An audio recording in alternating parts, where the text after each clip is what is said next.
Good evening, everyone, and welcome to another edition of the Absolutely Women's Football Show, or shall I say, the award-nominated Absolutely Women's Football Show.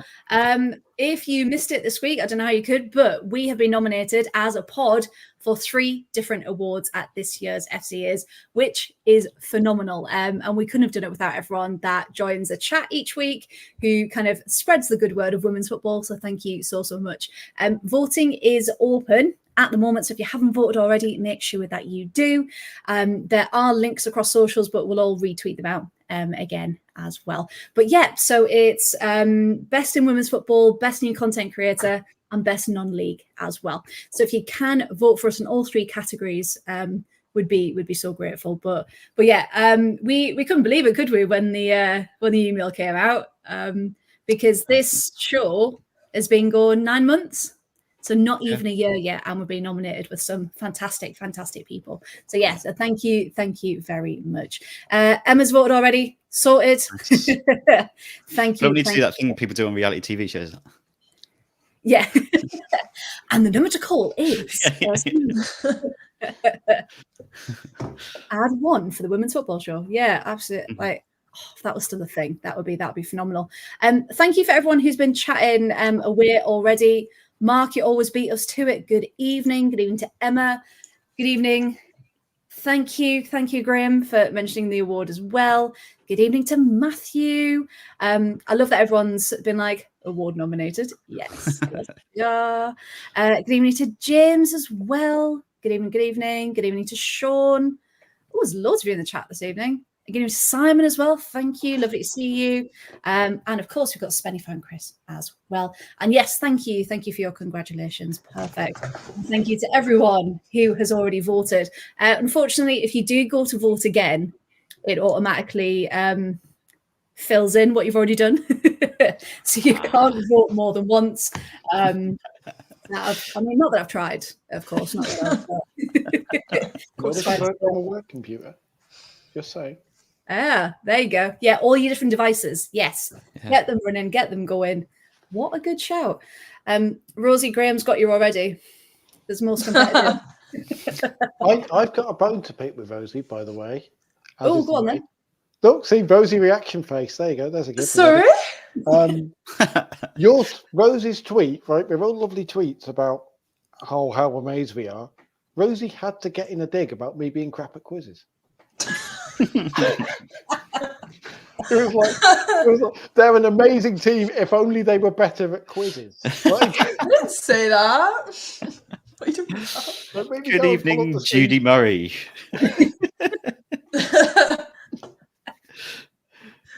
I nearly got Emma's autocorrect going. Like I was. Blame the autocorrect. As we do. Hey, it's given us some of our best moments, that autocorrect. With that one.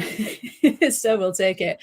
We were just looking at the Champions League results, weren't we, Danny? Hammarby have scored again. They are currently 1-0 up against Benfica. Aggregate is 2-2. So that'll be a very, very close one indeed. Not so close earlier in the day as Wolfsburg beat Fiorentina by another 5-0, which means I think the aggregate was something like 12-0 overall. So a complete and utter hammering. No Bracken tomorrow against Arsenal. It's Hammarby. Hammarby are on tonight. Don't worry, Emma, you haven't missed them. Don't worry. Right then. So as we said, we are award nominated and we're not going to shut up about it as well. So we will keep dropping that one in because of how proud we are, of course. Now, what I thought we could do, team, is go over a little bit of news and then Championship, WSL, and then some predictions for the weekend, if that sounds good to everyone. So we'll start on some slightly sadder news, heartbreaking news. We've got our 3rd ACL of the WSL season already. It was confirmed that Aurora Galli, or Yaya, as she's affectionately known for Everton, did indeed do her ACL at the weekend. So our hearts and thoughts do go out to her because she was absolutely vital for Everton last season. So it's going to be an interesting period for them, and maybe hopefully they're allowed to bring someone in the transfer window to hopefully bolster their squad again, or else it's going to be a really hard season for Everton. However, speaking of ACLs, Jill Road is back in training and back in contention, and according to Gareth Taylor, will be getting minutes on Sunday. Rosie, I think that reaction just says everything. I don't get it. Can we have Sam back? Because that's not fair. Yeah, it feels like Sam's been gone for years, doesn't it? Yeah. When did Sam do hers again? January, I think. January, okay. Remember, because I was eating my leftover Chinese noodles. And they were ruined. I love that's in memory. I love how you remember that. It's embedded into my brain. You know, one of those moments when you know where you were.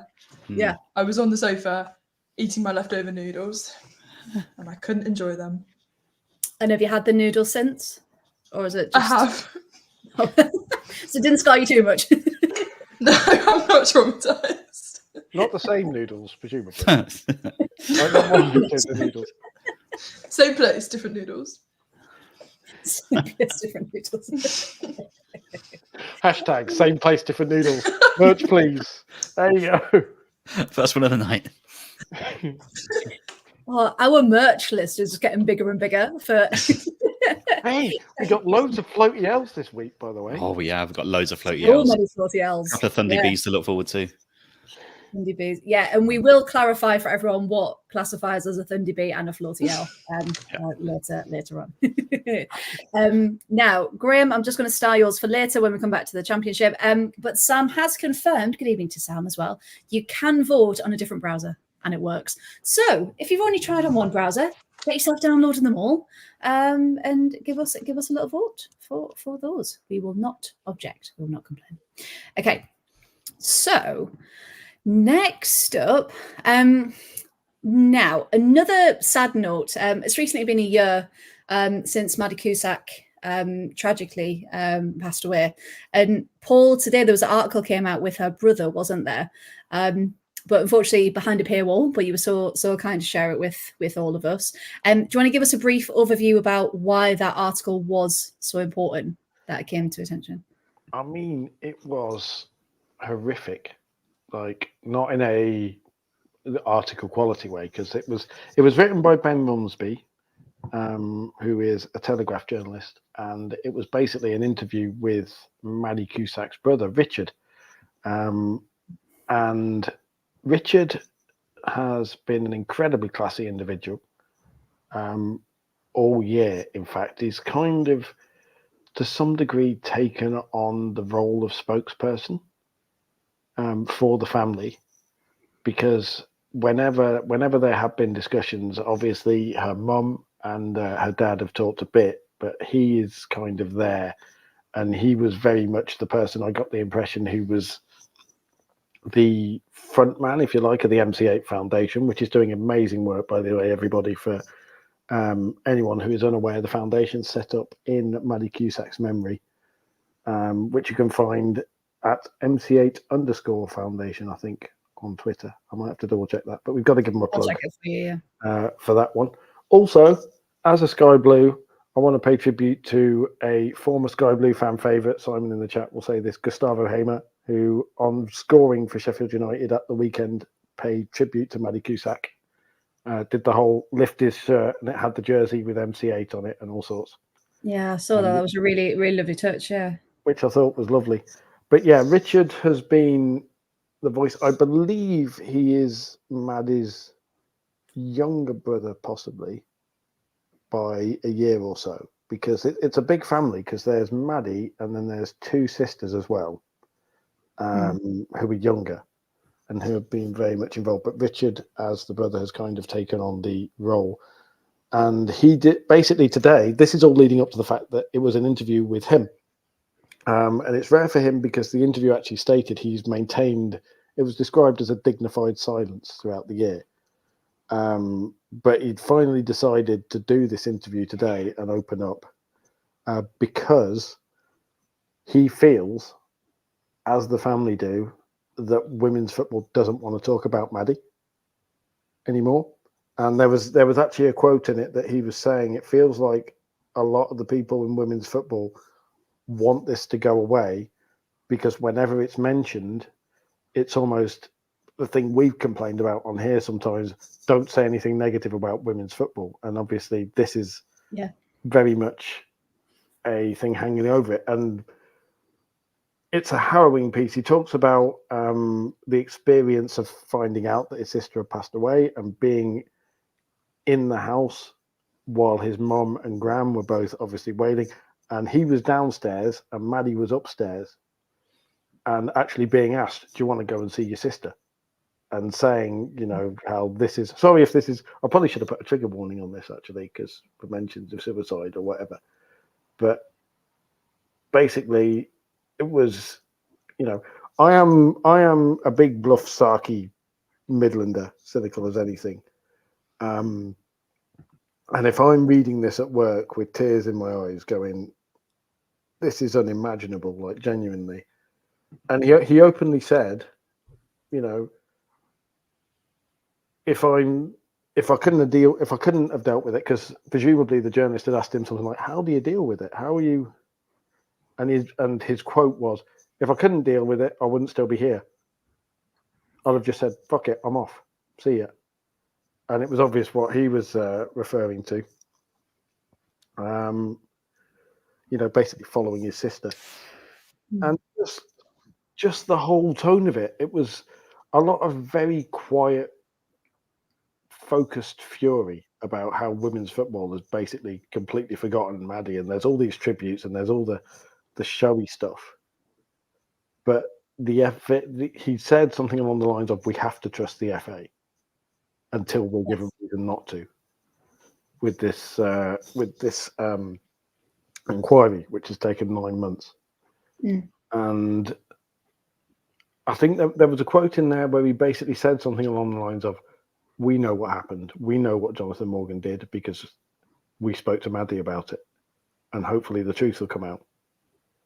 And that, you know, you're looking at it going, but the main part of it was just, it was an incredible piece, because it was an incredibly brave piece from a brother who had lost his sister, just letting out this very polite, very quiet, but very clear cry of anger against women's football, and saying, listen, this has happened, we need to talk about it, don't push it under the carpet. And just the whole tone of it, it was one, if you can read it, I'm amazed it's behind a paywall. Like, I wonder if there's a way for us to take the text and stick it on the Absolute Football Twitter and just say, here's the text of the article we were talking about, because I think everyone in women's football needs to read it, and I said that on Twitter. Yeah, there needs to be a definite reminder, doesn't there? Because it seems like, and not just with Maddie, with so many things, it's very much once a year they'll send tributes, then the rest of the year it's just forgotten about and not mentioned. This is such a awful tragedy to occur. It cannot be forgotten, and it needs people to keep talking about it, keep fundraising, keep doing it. And Chris put in the chat, thank you. It is MC8_foundation if you do want to go give them a follow. But yeah, if you can, like Paul said, please do give it a read, because it shows that there are still a lot of failings in the women's game. And just because there are so many successes at the minute, shows that you shouldn't think everything's all fine and rosy and through tinted glasses, because there's still so much to do, especially at those low levels as well. I just thought it was just, Richard Cusack just comes across as well, the whole family do, but he in particular with that interview just comes across as an incredibly strong individual. Like, having to deal with that and the way he's talked about it. And I think, you know, Graham says screenshot it and post it that way. I might do that, or I might post the chat or something and share it, and just because it's one of those articles, and I don't think I'm overselling it here, because I sound like I'm overselling it, and there's a tendency for me to go a bit over the top. But in this case, believe me, you can probably tell by my tone of voice not getting wound up and angry, and the seriousness that this is something that everyone should go and read. Yeah, no, 100%. Because it is, I think people need, as uncomfortable as it might be for some people, it needs to be talked about. So hopefully with us bringing it to the fore, bringing it to attention, and thank you, Paul, for that, then hopefully that awareness will still spread and will keep to the foreground of people's minds, and that she definitely, she won't be forgotten, and neither will anyone else who's been in this unfortunate situation as well. So thank you for listening to that, everyone. We just really wanted to make sure we got that across this evening. Now we will go back to our football, and we're going to start with the Championship. So what I'm going to do is put up our results first. As we can see, lots of home wins this time. I think it was all the away teams last week, wasn't it? So yeah, we'll just go through them as usual, because there were some shockers, starting with Paul. We'll come straight back to you. Charlton 2, Durham 1. Now this one, Durham looked like they took the lead first, didn't they, Durham? And then it got to a point where I was like, Charlton have to score. Like, what is going on? Because they had all possession, didn't they? They were so dominant, and ultimately ended 2-1. So yeah, Paul, if you can take us through this, please. 2-1. The simple version of it was Durham scored and looked like for 80 minutes or so they were going to pull off the classic smash and grab. Yeah. They had 5 shots all game, 2 of which were on target compared to Charlton's 11. So there's an idea stats-wise of the gap.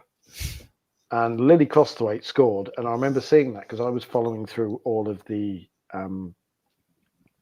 scores. We're keeping an eye, obviously, on all the WL stuff, and thinking this could be interesting on Wednesday if Durham pull this off. They might be starting to send a message here. And I will admit, Graham, I was thinking Graham's not going to be too happy with the way this keeps going. But then you had a little bit of controversy with the penalty. I was going to ask you about that. Yeah, was it a penalty? It depends on your view of how penalties get awarded, because it was basically awarded because Tat Saunders, the Durham goalie, came flying out,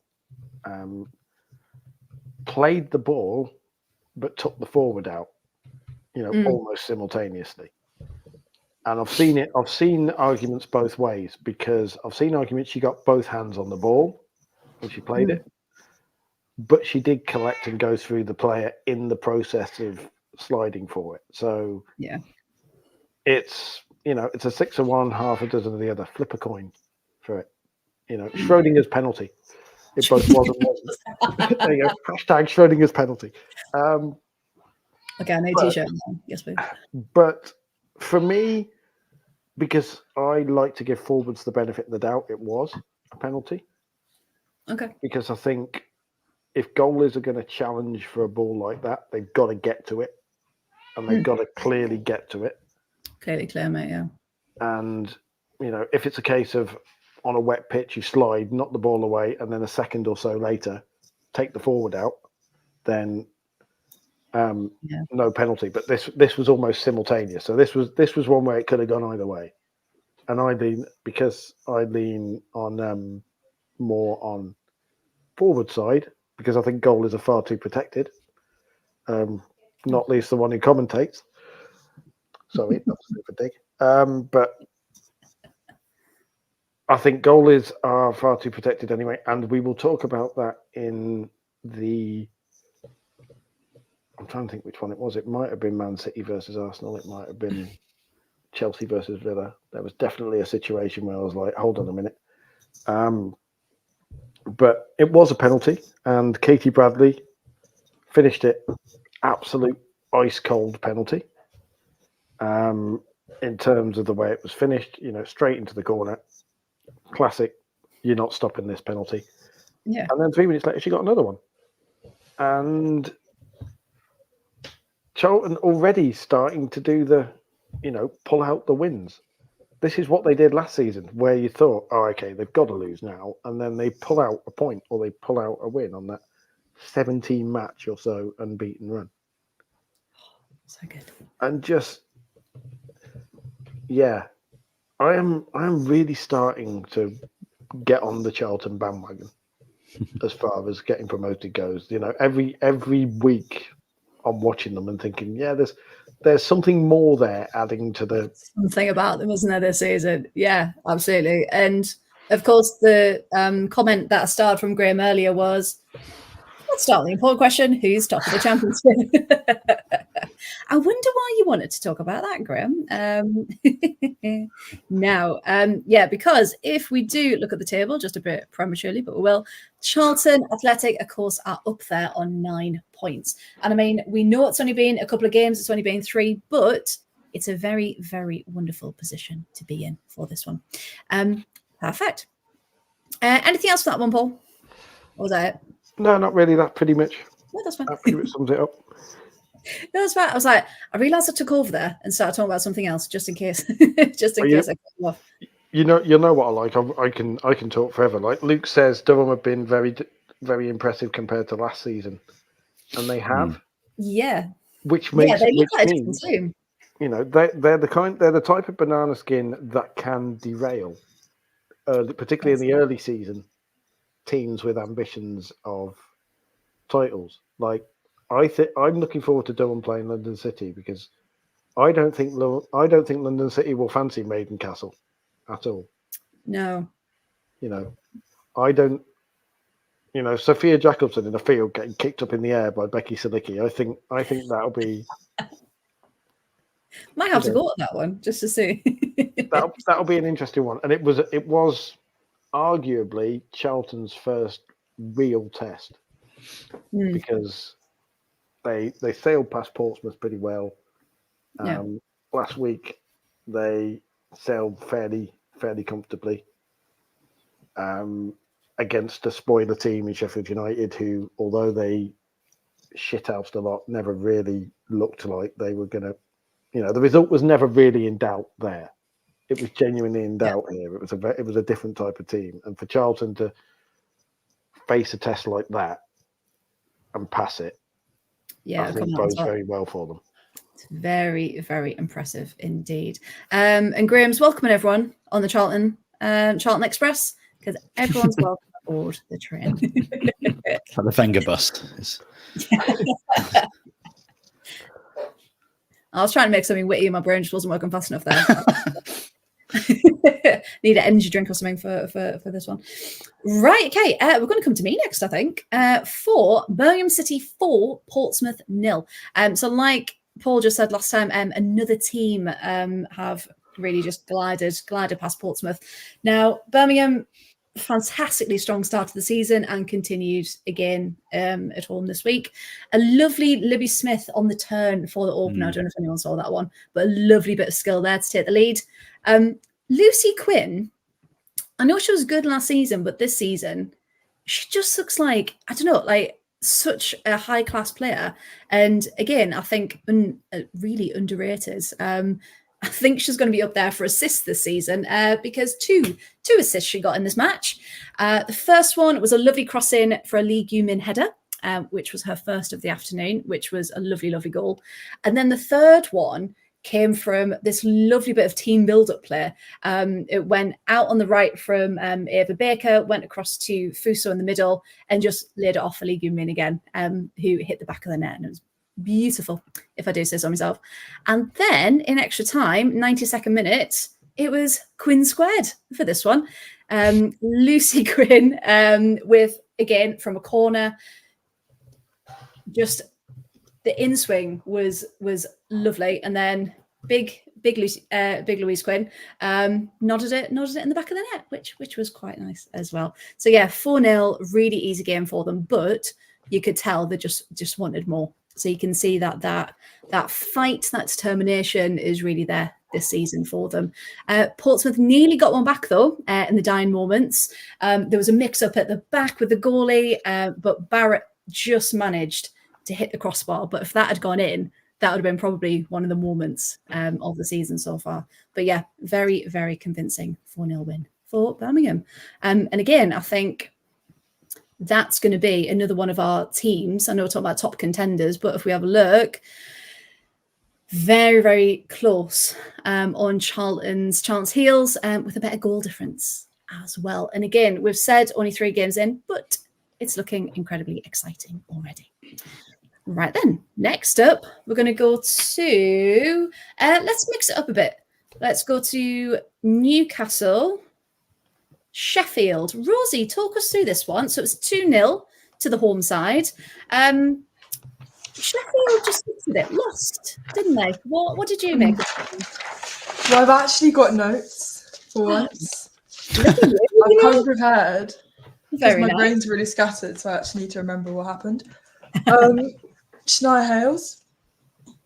She assisted 1 goal, scored the other. I mean, they took her off in the 66th minute. After that, game went. You can just see. So she scored in their first game against London City, and she scored again. Such a good signing for them. Don't know, they'd be lost without her, to be honest. It only took 5 minutes for them to score. It was very much Newcastle dominant. There were a few moments where you thought that Sheffield, they should have scored that, but don't really know what went on there. But these notes are not helpful. I was using shorthand. I've written It's great. Sneaky Bone, good in game. I mean, that tells you everything, right? I will say, I watched the highlights of the match, and I don't know if it's because the commentators only heard it in our accent, or what, but it's Claudia Moan. So I don't know if it sounds like a Moan, but the commentator was like, that was a good one from Moan. Like the sweet. Away, Moan. Wow. Away Moan. Moan. Yeah, Moan made some good saves there. Good, yes. They paid Yeah, there were moments where Sheffield could have scored. Claudia Moan. Hey, Moan saviour. Yeah, I think it was quite dominant from Newcastle. I think the week off really benefited them. They looked well rested, good to go. Good to go. Good to go. Is that ready to go? I mean, hey, it's your match report. You say how you want it. No, I love it. I can give you some stats if you like. So Newcastle had 16 shots, only 8 were on target, whereas Sheffield had 10 shots with 5 on target. So better change that. Possession was 58-42 to Newcastle. Fouls pretty much the same, 11-13. No surprises there. And yeah, not that many corners. So overall, it was a bit of a meh game, wasn't it? I was surprised Newcastle didn't score more, to be fair. I thought they were going to convert. Definitely. So the scoreline, I was imagining being a lot higher, but yes, thank you, Rosie. Thank you and your notes. I do appreciate it. And let's go to the next one, which is we'll go to Southampton, Blackburn, shall we? So Danny, come to you for this one. I am a bit confused by the scoreline. Because it looked like it was Southampton's for the taking, didn't it? Yeah, when you look at it on paper, you think that's a home banker. I think we probably all chose Southampton to win last week, didn't we, for this one? Yeah. But Blackburn, again, they put in a decent performance the opening day against London City. They weren't too bad, even though they lost. But to go to Southampton, to go to St Mary's and win, that's a massive win. And again, so unexpected. Spoke about Farrah Crompton last week, came off the bench, I think, first time back since the ACL injury to score.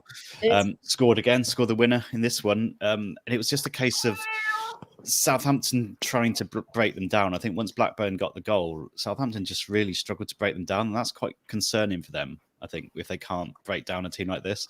And Blackburn dug in, they put players behind the ball, and fair play to them. That's the only way they were going to come out with a win. Rachel Dugdale with 2 immense blocks, 2 different occasions to keep them at bay, but in general, just the shape and the togetherness of the Blackburn team, something that I don't think I was expecting at the start of the season. I think I was expecting them to struggle and expecting them to kind of collapse without a lot of their core players from last season. But to be fair to them, they've really dug in and ground out a result here, and that'll be massive for Southampton as well if they're looking anywhere near promotion. Still early days, but you've got to be almost perfect to get promoted, and this kind of game is going to really frustrate them because they're going to come up against these types of teams quite a lot, who come to their ground and really frustrate them. Southampton had, let's look at the stats, that's 71% of possession, 12 shots, 3 on target, and that says a lot in itself that they didn't get any more than 3 on target of those 12. Blackburn, 1 shot, 1 on target. That's the goal. That's from last season, yeah, exactly. But the goal as well. I mean, can we go floaty lob with this one? I was going to say, hey, Graham's got the klaxon ready. Yes. What's the other klaxon? Floaty lob of the day so far. There's more coming later, I think. So far. But a lovely little dink for that one. But yeah, disciplined, resilient performance from Blackburn. Frustrating for Southampton, but really, really good result for the Rovers. Yeah, and again, like we said, really, really unexpected, really impressed, which means that Southampton are in 5th currently with 4 points, and it gives Blackburn a vital 3 points on the board for that one. Blackburn home to Charlton, I think, next week as well, or this weekend as well. Which is yes. So again, that'll be a really interesting test. What can they do against current leaders? Before we move on, Matthew, no, there is a cat. That is Nancy. Matthew watches every week. How do they not know Nancy? We should have just said no. Can't have any cat. What are you talking about? No. Until she walked across the screen. Hey, Mark's even got a evening, Nancy. Welcome. I feel like she needs her own hashtag. We need, she needs a merch thing. She needs a t-shirt. Well, while we're making t-shirts, Nancy's star of the show. Yeah, absolutely. Can we get one? Can we get Judy Murray to holding Nancy just like this? Just combined 2. Yeah. Oh, we can definitely do that. Oh, that'd be fantastic. I'll get. Can we do it after dark t-shirt? Football pussy. No. No. Too far. Too far. Where's the remove button? Where's the with all those jokes about Delphine Cascarino's shirt number, and now you're telling me that joke's too far? Because you said the P word. I don't like it. Oh, fair enough. And it's just past 9 o'clock, just past the watershed. We're award nominated, we can't be doing that now. We're award nominated for our irreverent and friendly tone. A unique perspective. I'm making this shit up along now, frankly. I love it. So speaking of Judy Murray, did I put this in the chat that I think I saw her at the Oxford services? Yeah, you did. Yeah. When we were going down to Kingsmeadow on Friday, we walked in Oxford services, and me and whoever I was with, I think it was with Kate, we both just went, "Is that?" And she was just browsing W.H. Smith around the bookshelves. Just with her money. She'd have been in Waterstones with her money. What was she Waterstones at services, surely. Which services was it? Because if it was Beaconsfield, she'd have been in the Waitrose. No Waitrose. What was she browsing in W.H. Smith? It's her own book. It's her own book. You know what? It was around the display section of all the new books. So yeah, it was. Tennis for dummies. Yeah. But then she moved, and then we would have looked a bit stalkerish if we went round and did it again. Well, I told Emma to apologise. Judy, for the podcast, please. So, Judy, tell us about winning Wimbledon. Yeah, 2000. What a good year. Oh, but yeah, unexpected item in the bagging area. Judy Murray. Imagine you're buying like a packet of crisps and Judy Murray turns up in the bagging area. Like That was a really good checkout impression. Thanks. I thought I was good there. Actually, Danny's the voice. Yeah, He that's does- me. Yeah. That's what Danny does. His job. I love how Matthew's getting sassy now, discussing motorway services, great award-nominated content. Yeah, well, she was on. Yeah, but it was on What's the the way. show? to King's Meadow. It's setting the scene. Has anyone ever been to Gloucester Services? Tibet, though. Tibet is better. Oh, Tibet is Gloucester. the I've never Tibet is the been. What did you say? original Tibet? No, Tibet. Tibet. Tibet. Is that an auction site for Earl Grey? Very nice. Where'd you get your Tetley from? Tibet. Yeah. I'm getting a look. Yeah, that's all you can say. This is the award. Rosie's just like, why am I here? She's like, I'm just going to take my headphones out. Hang on. Where's the leave button? Rose is there like this is not the award nominated content that I signed up for. Can I just say, to the 511 people currently watching right now, we are a football podcast. I'm just So anyway, Googling. we just saw Judy Murray on the way to King's Meadow. Fan of Yeah. the show, Jodie Murray. Fan of the pod. Even Nancy's gone quiet. What game are we talking about? Can't have too much of a good thing. Just Google T-Bay and there's a load of ducks outside the service station. So yeah, it looks T-Bay's impressive. are lovely services. It Yeah. really Gloucester really is like proper, like well-sourced food and stuff as well. It looks quite similar. I Mm. I'll have to go.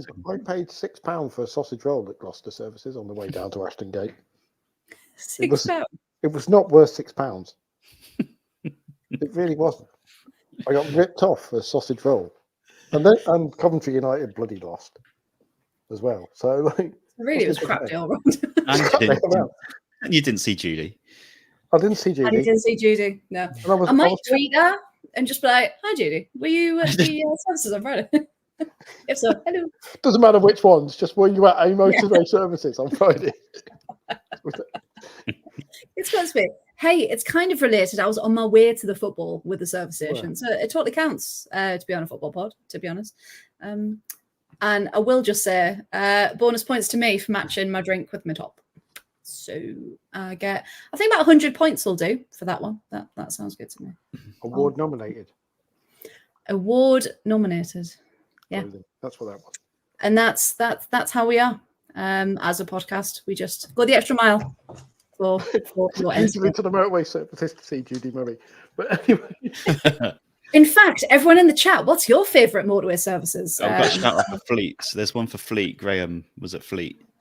We need a rating, Graham. The Scott Mills Bridge is at Fleet Services. The what? Apparently. There's a Scott bridge Mills named after Bridge. Scott Mills. At Fleet Why is it got a Services. bridge? I'm sure he wasn't named after the bridge. But see, this is football culture. Spenny Fan Chris says service stations are a godsend when it's a longer way journey. So we're actually, this is a service for WSL is. fans who travel. It's a service for services. A service for services. Station service. Yes, it is. In Rose is fact, just like, for Christ's sake, talk about the football. Look, she's got a disapproving face on. Freya, you're meant to be in charge of these people. Get on with it. hey, these are my people. There's a great floaty lob to talk about. Come on. There's a massive floaty lob. Which floaty lob? Farrah Compton's floaty lob or the other floaty No, lob? the London City one. The London City floaty lob. And that's what we're going to talk about now. London City 2, Yay. Bristol 1. Back to the football, because that's why we're all here. Chantal Boy Haloka. What a goal for that one. Paul, take us through it, because Bristol, I thought they would have got more out of it, to be honest. But yeah, London City just seemed to be on a good one the other day. So yeah, take us through it. You know, Sophia Jacobson deciding to turn up. She's finally arrived at, that field that Well, she got sick of standing on our plinth. she So has. she's like, play some football now. Her first goal in English football. At least she scored it in a proper stadium and not in a field in Kent. But the floaty L, though, absolute. See, Nancy agrees. Absolute. Hey, Nancy's back. She knows the good stuff. Right? Absolute textbook floaty L. Didn't even touch the ground. No. You know it's a good floaty L when it goes into the net without touching the ground first. It goes up and over the goalie and doesn't even like. Was it a hit and hope? I No. see.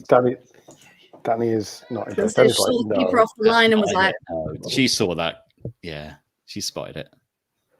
I mean, she's a useful player, Chantal Boyhall, because she's an interesting one. Because she's kind of been around the WSL teams a bit, hasn't she? Because she was. Yeah, she still comes to the Villa matches. Yeah, I remember her. She's been at Villa and then to London City, and everybody kind of went. She wasn't one of the glamour signings, but she has well and truly done a thing. But again, you'd have expected London City to do more than that. Yeah, they're not. Considering the amount of money they've thrown at it, they're still. And maybe it's like everyone says, it's teams. It's everyone getting used to everyone else, and come January, we're going to be sat there going, franchise FC are unstoppable. But yeah, there's hope for people who don't want to see the title bought by money, because Bristol City gave them a game, and which I was really glad to see, actually. And it was properly close. And on another day, I think there could have been a different result. Like, genuinely, I think London can count themselves lucky, because Bristol City actually outshot them 2-1. Same amount of shots on target. Bristol City actually outpossessioned them. Is possession someone a verb? Can you outpossession someone? We can make it a thing. Yeah, we can make it happen.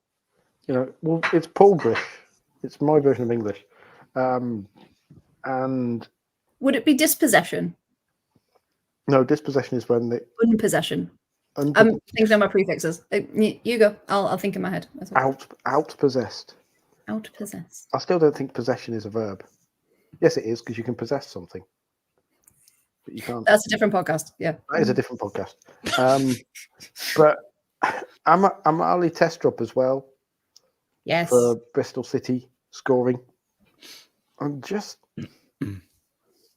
I think if that game had a couple more minutes in it, I think Bristol might have equalised. London City have got away with one there. So I agree. We will see. But we shall. But this London remain unconvincing.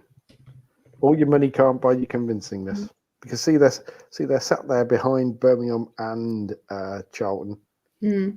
They have worse goal difference than Durham. Same goal difference as Southampton, who have won one less game. And Newcastle as well.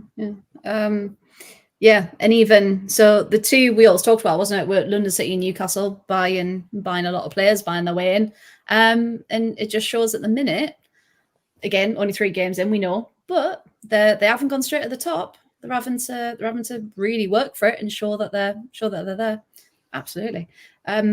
So let's have a look then at fixtures for next week. Now, which ones? Because we've been doing our predictions, but they just haven't been coming true, really, to be honest. So. What do we think? Are there any fixtures there that people are really excited about, that are looking forward to, that any shocks there? Or do we think, I don't know, what are we thinking? Danny, looking at those fixtures, anything stand out for you? Portsmouth Newcastle stands out. The 2 teams come up. Obviously had that cup final, or was it semi-final or final they had last season? They had a cup game last season, so that should be interesting. Maybe. Yeah. I think London City going to Sunderland is an interesting one, because I think Sunderland really need something, don't they, after that start? So that's an interesting one. They're all interesting as the Championship. No, that's true. That's true. Rosie, I know you've got your popcorn up. I apologise for disturbing you. Any matches you're looking forward to there? I mean, Portsmouth, Newcastle again sticks out. Sorry if you hear my dog barking. Hey, you've got dogs, cats. Another Nancy. Bring an animal. Yeah, I think it's not next week, but the week after that they've got the derby. I was kind of going down for that, and then I thought, I wonder if I can get media, and accidentally emailed the club megastore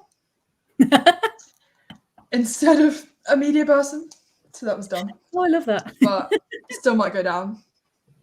Yeah, I mean, that's going to be good. They've both been recently promoted, but obviously Newcastle's, I guess, settling in a bit better than Portsmouth seem to be.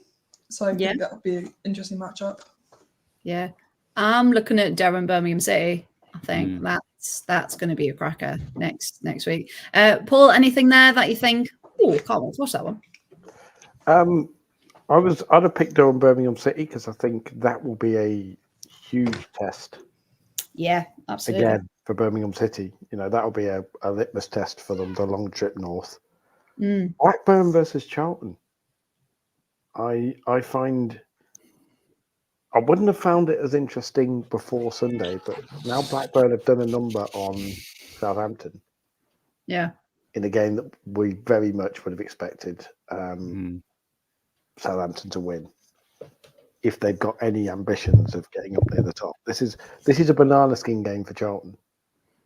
Yeah. Again, early in the season. They've got 2 back-to-back because they've got Durham, which is a tricky one, and now Blackburn away. It's a tough pair of fixtures for them, so it'll be interesting. It'll be like Sheffield United for them. It'll be interesting to see how they deal with effectively 3 teams who look to spoil a fair bit. Oh, Graham's jinxed it already. Oh God, yeah, we don't lose away. You will. Don't lose away. Yeah. Don't jinx it. Don't jinx it, Graham. That's 4 predictions for Blackburn. Yeah. Right. And Sachin's saying, will London City be able to stay in the WSL? I don't think they're going to get there at the moment. No, I don't think so. And will players like Aslani leave? I mean, it's an interesting one because they came and they said they believed in the project and the money that came with it.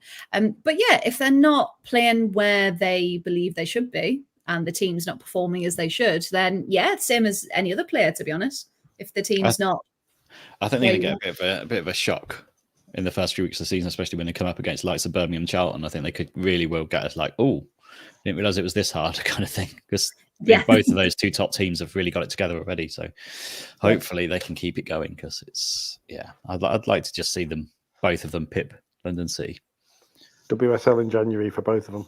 Sophia Jacobson goes back to San Diego, I've had enough of an English winger. California it is. Yeah, California. I'm not in Bromley anymore. Yeah. Bromley. Which, I mean, Bromley is it London? Not according to people who live there. Graham saying it's Kent. Interesting, because it's because I remember looking because I know nothing about London, and it's like the London Borough of Bromley. But yeah, Rosie, no. Kent. Pardon? What do you call me? That's to be fair, I was like, put all this effort into this show. I'm leaving. Award-nominated show. Filth. Absolute filth that Rosie comes out with. Love this team, Kent.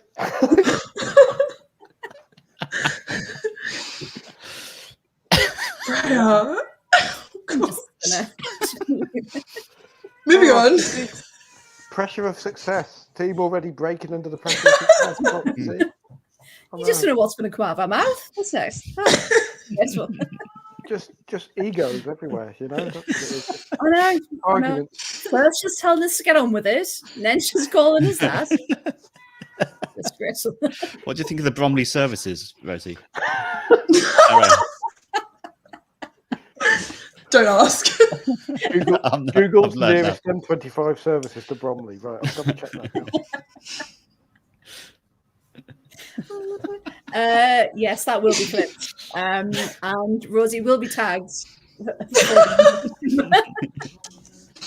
50 minutes. See you down.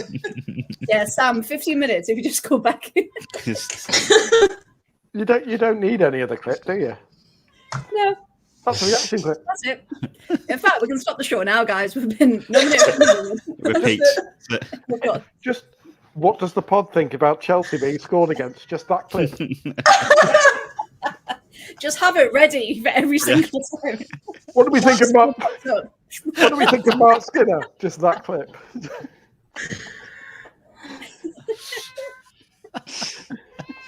Nancy's not happy. Nancy's just like, what is happening? What is going on? Nancy's Yeah, I like, agree. I don't know either. Nancy's like, oh, it must be Wednesday. It's Yeah. gone. Oh, it's Wednesday again. They're off on one. Oh gosh. Oh. Well, thank you for your commitment, Rosie. I really appreciate it. It was the viciousness in it as well. It sounded like it was properly. She shouted down the microphone and looked me in the eye as she said it. Like that was Very passionate about this. Apparently, by the way, it's Clackett Lane Services. Thank you, Graham. Clackett Lane. Clackett Lane. Clackett Lane Services is full of Kents. Clackett Lane. Moving on. That sounds like an awful service station. What's that? Oh, you know me name, do you? All right. Let's see where this is. Oh, it's gone. Team Chaos. Oh, God. Hey, welcome to Team Chaos if you haven't joined us before. Hello, FCA judges. Yeah. Congratulations to Absolute Podcast for their 2 nominations for the One's FCAs. taken away. Yeah, one's gone. It was a lovely 24 hours. It was fantastic. But yeah, chaos is chaosing. I don't know whether you can hear Kerry in the background, but I've just brought up that, and Kerry just in a broad Northern Irish accent is there. Oh Christ, they're going to be hearing my cat giving off. I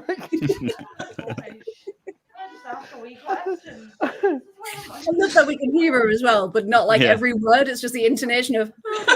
Why am I Scottish? You know, she's Ulster Scots. Close enough. It's the same, but it's like.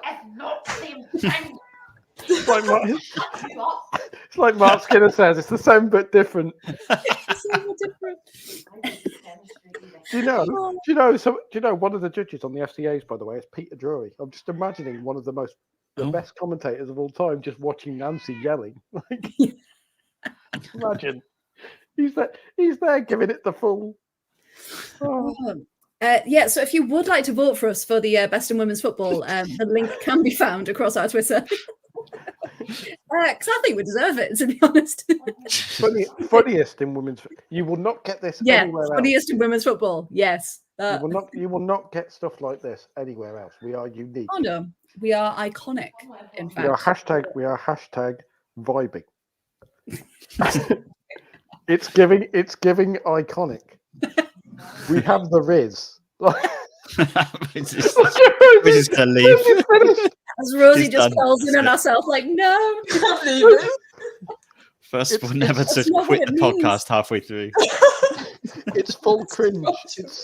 It's giving chuggy. And Rosie's crying. 54 minutes. Have you seen them reels of parents who start talking like that in like a drive-through, and they've got the kids in the back? That's what I feel like right now. Yeah. Kids are just. You're the same age as me, Danny. You cheeky sod. How can you tell? Yeah, I'm jumping out the window. Yeah. Oh god. Was my language a bit sus? Was it giving sus? Anyway. She's gone. She's gone. And she's off. She's gone, and I've just knocked a 3-foot sword off the wall. So that's how things are going on here. That's what that matter was. The chaos is chaosing. Right. Football. We are here to talk football. Football. Right. Are we?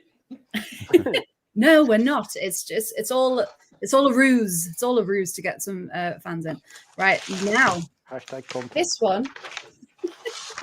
Are you just gonna be like hashtagging on the side like all night? Isn't that what the kids do nowadays? That just reminds me. Really, really small anecdote. If anyone's ever watched RuPaul's Drag Race, right? At the end of like every sentence, he's like hashtag Drag Race, and you're just like, no, just stop. You've said it once. It's okay. We don't need to keep hearing it again. Is that your way of telling Paul to shut up?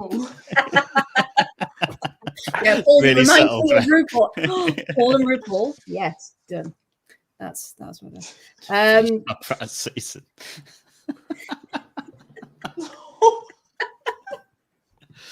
Oh no.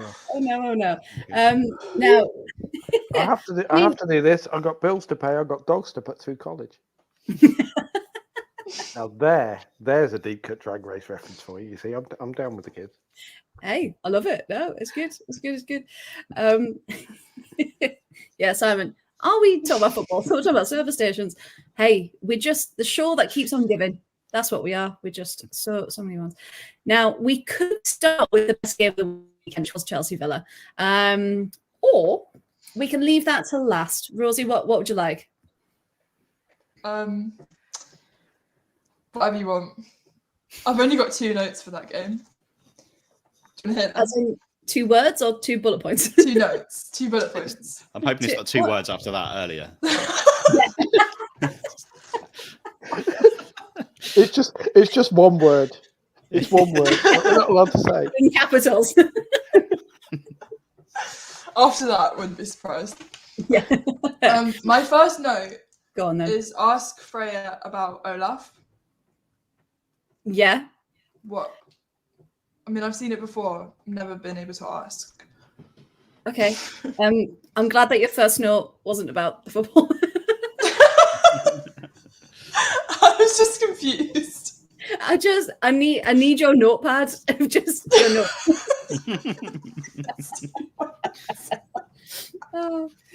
Oh, Sophie's put afraid to do it last one. Join the conversation. No, so Sophie, we are going to talk about it first, but I promise I'll message you after, and we can have a chat about it. What is she asking you about, Olaf? Let it go. So there's at the Villa game. Yeah. There was someone dressed as Olaf, and I've seen it before in like the Villa page, but I don't know why, and I want to know why. So Olaf, aka Gary, he raises money for Acorn's charity. So every single Villa match, he goes dressed as Olaf, and he gets loads of pictures taken, and he raises awareness. But unfortunately, Kings Meadow did not let him in initially as Olaf. And I don't know if he disappeared and came back, but he had the body on. He tried to put their head on, and security were like, "No." Imagine being thrown out for being dressed as a cartoon star. That is ridiculous. So Olaf I thought Kings Meadow was an open door, is it not? Oh no! That was a good one. That was wow. Maybe they should have just let it go. Yeah.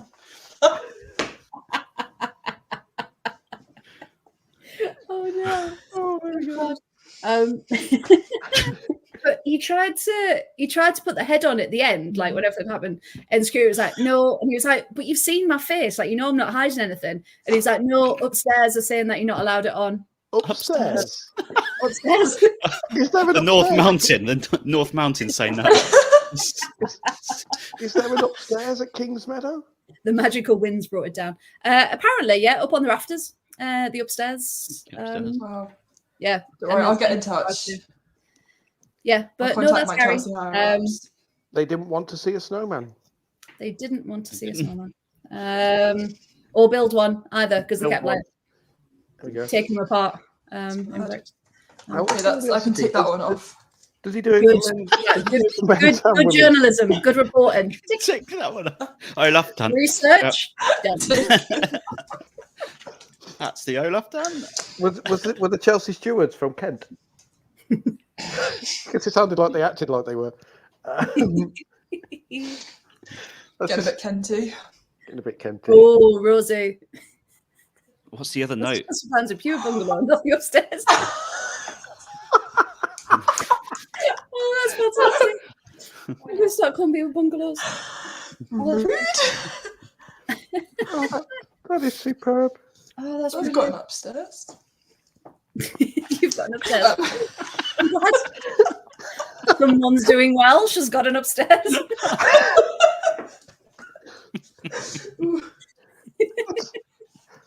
Rosie's come up with 2 season highlights in one show. Yeah. I've got an upstairs. I can show you if you want. Rosie. I need to hear the other note. What's the other one? Yeah, what's your My other point? note. Point? Bungalow. Game was scary. Game was scary. I can elaborate if you want. Yeah, please, that'd be great. 3 words. As much as I love it. Okay, my actual thoughts Yes. on the game, because I'm trying to compose myself. Villa had stepped up a lot from last season. Last time we played them, they weren't that good. But yeah. Sorry, I'm being unbiased. Dare you tell the truth on this podcast? It's because I've got an upstairs and I can think.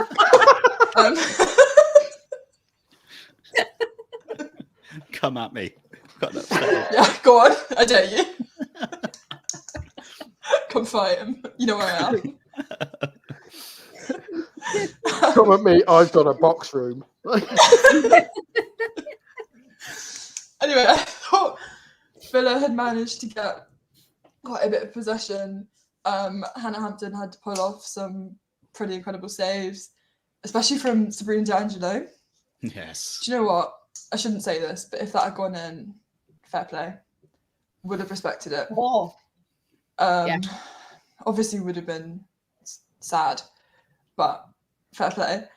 I can't think properly. Anyway, proving them right. Game was scary. No. Did any of you see The last 10 Green Egg minutes?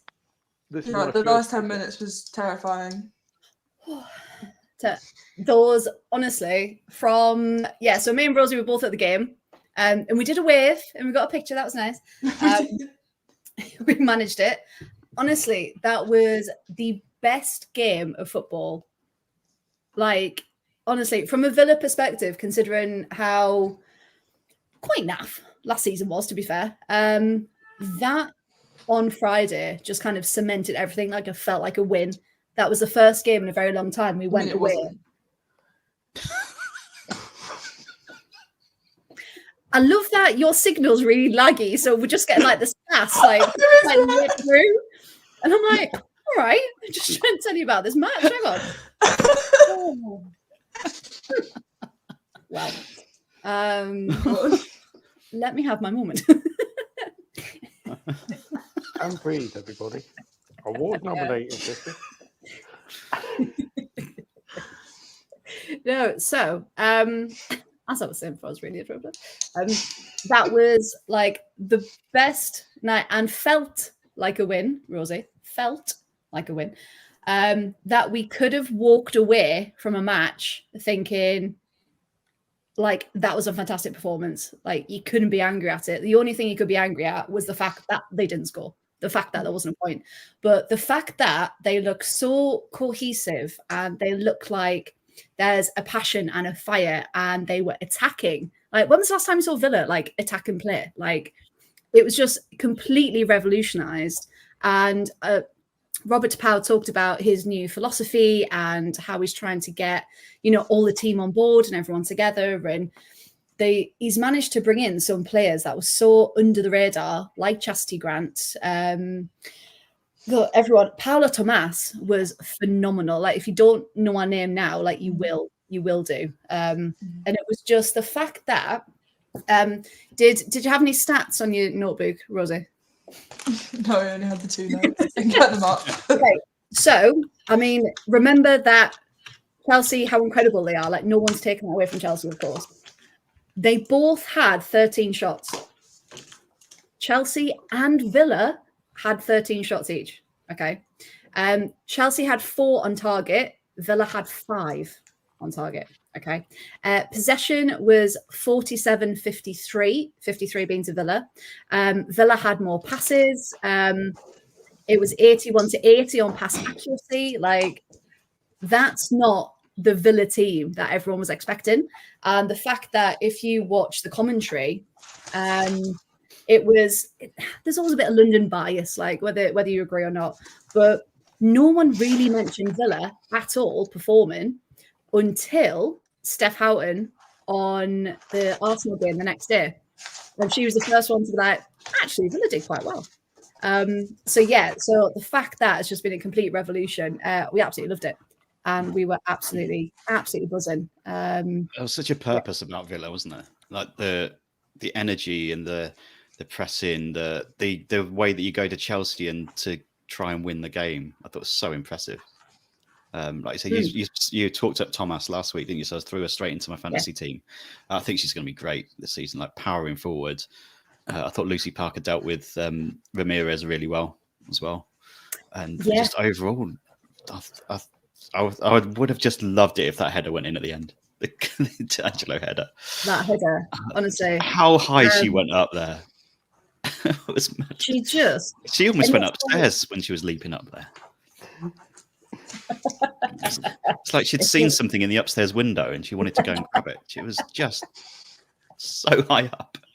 Honestly, and it's like, but the fact that Sabs apparently she went to said to Robert Parrish, was like, "Can I go up? Like, can I be a part of this?" Like, she really wanted to be there, and like beat Lucy Bronze to the header, I think it was. And just the fact that we've got quality and we've got depth, like we've got a bench, right, for the first time ever.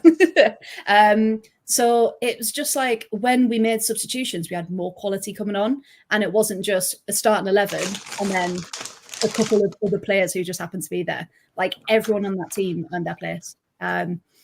So people can say all they want about, why are they getting praise for a loss? But that's not the point. The point is how much they've grown over the summer, how well they've invested, how great this new manager is. And if that's how they start against Chelsea, of all people, of all teams, we hope they just continue with that tenacity, because that was phenomenal. Someone asking about Gabby Nunez. She wasn't available for selection because she joined up with the team so late. But hopefully, because we've still got Gabby Nunez to come. Jill Byings hasn't come back yet because she's out with a back injury at the minute. But you just think we've got all of these fantastic players linking up and actually looking like they could be challengers and could be at least much better than they were last season. Villa sent a message for that, didn't they? Villa properly sent a message with that performance. Like for Chelsea will come away for that going, job done. We've got a point for the first game of the season. But because lots of people would have seen that as a walkover. Yeah, absolutely. All the talk is now of Villa of a game Chelsea won, because Chelsea came out, did their job, got the goal, which wasn't a Thundy B, by the way. Despite questions, it wasn't a Thundy B. Really? I mean, horses now. That's cute. She that's just a response to mine. That one. Fair point. She made two amazing saves. No, she did. I mean, Hannah Hampton is phenomenal. Like, she should be England #1. She should be. Like, you can't deny her quality. She's fantastic. So it's odd. Yeah. Watch out, Mary. I think Mary's. I think the time might be coming for that. I mean, Sashin keeps saying Chelsea's midfield is a concern because there's too much space in between. But is there? Or was it just Villa exploited the little space that was there really, really well? Yeah, and actually being able to do it. There were a few times in the first half where got dispossessed far too easily and that kind of thing. But yeah, that second half, and like Rosie said, those last 10 minutes, that could have been like a cup final. That scary.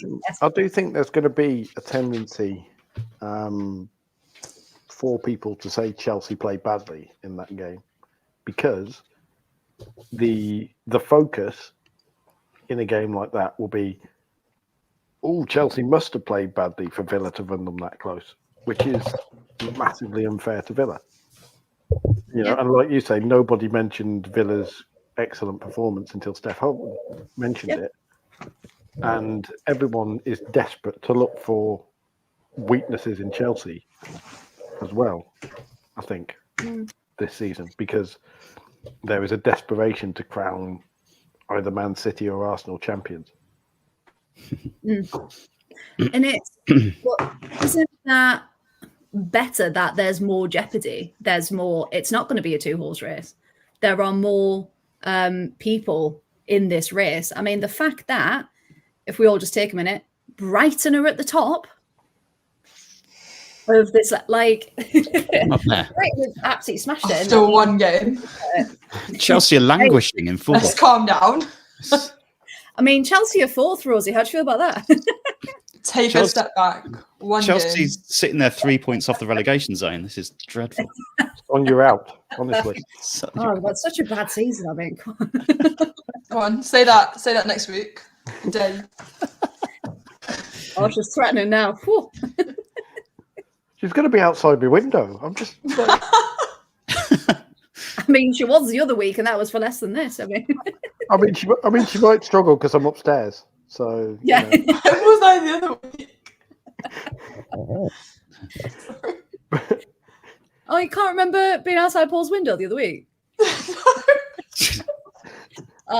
Paul, she can't remember you, mate, I think. Sorry. Must have slept watch. It's that London-centric media. That's what it is. I went outside London. What? Oh, I don't even know what to that anymore. Next game. Right. So We're only on the first game. We're only on the first game. Yeah. So overall, Chelsea did win, and it was a beautiful goal, by the way. Jana Ritting-Kanerid's just, phenomenal. And she got me 11 points for fantasy football as well. So I'm not angry. Not angry. I've just got her in. You've just got her in. Didn't have her before. Well, hey, now she's gonna do wonders with that one.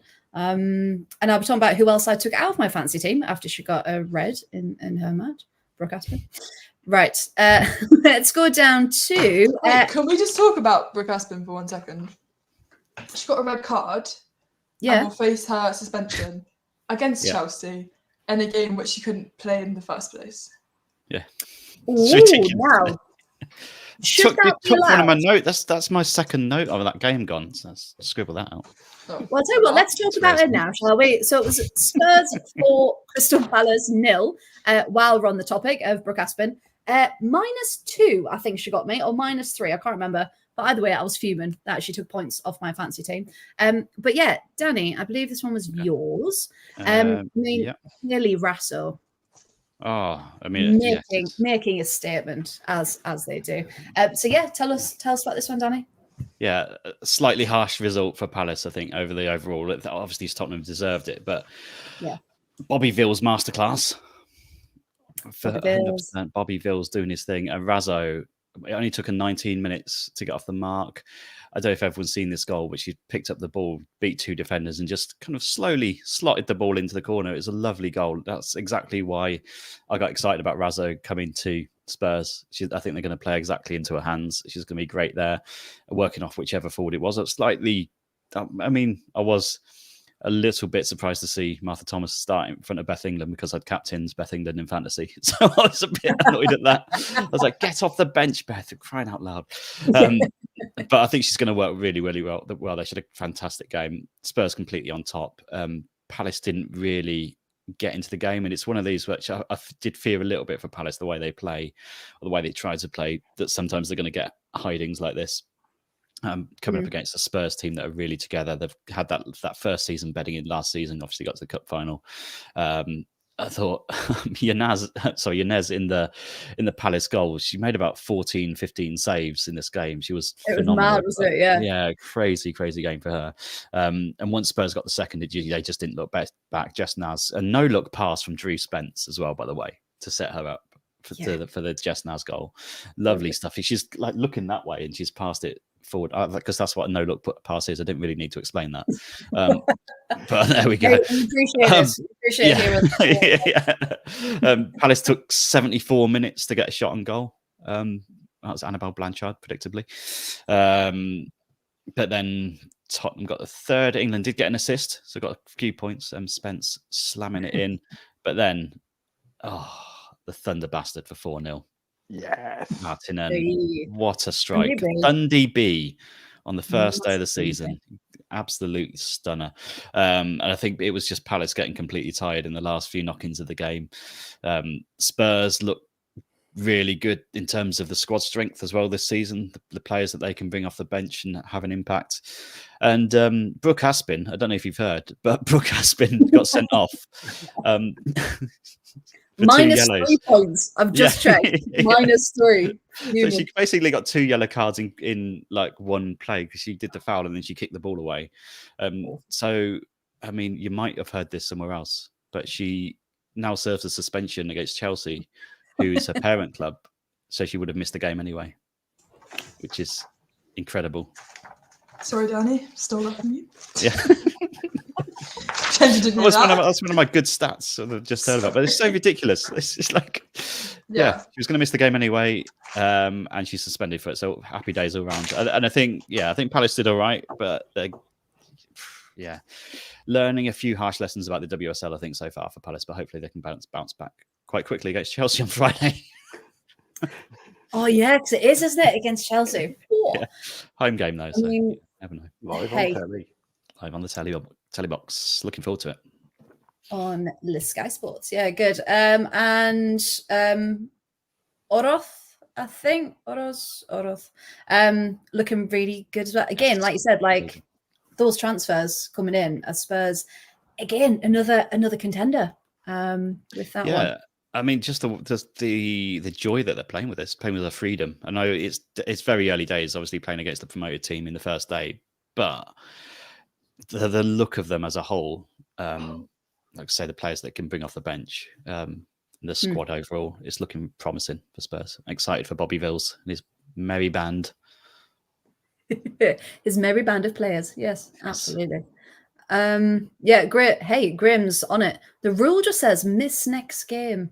Yeah, that's very helpful and very precise with that one.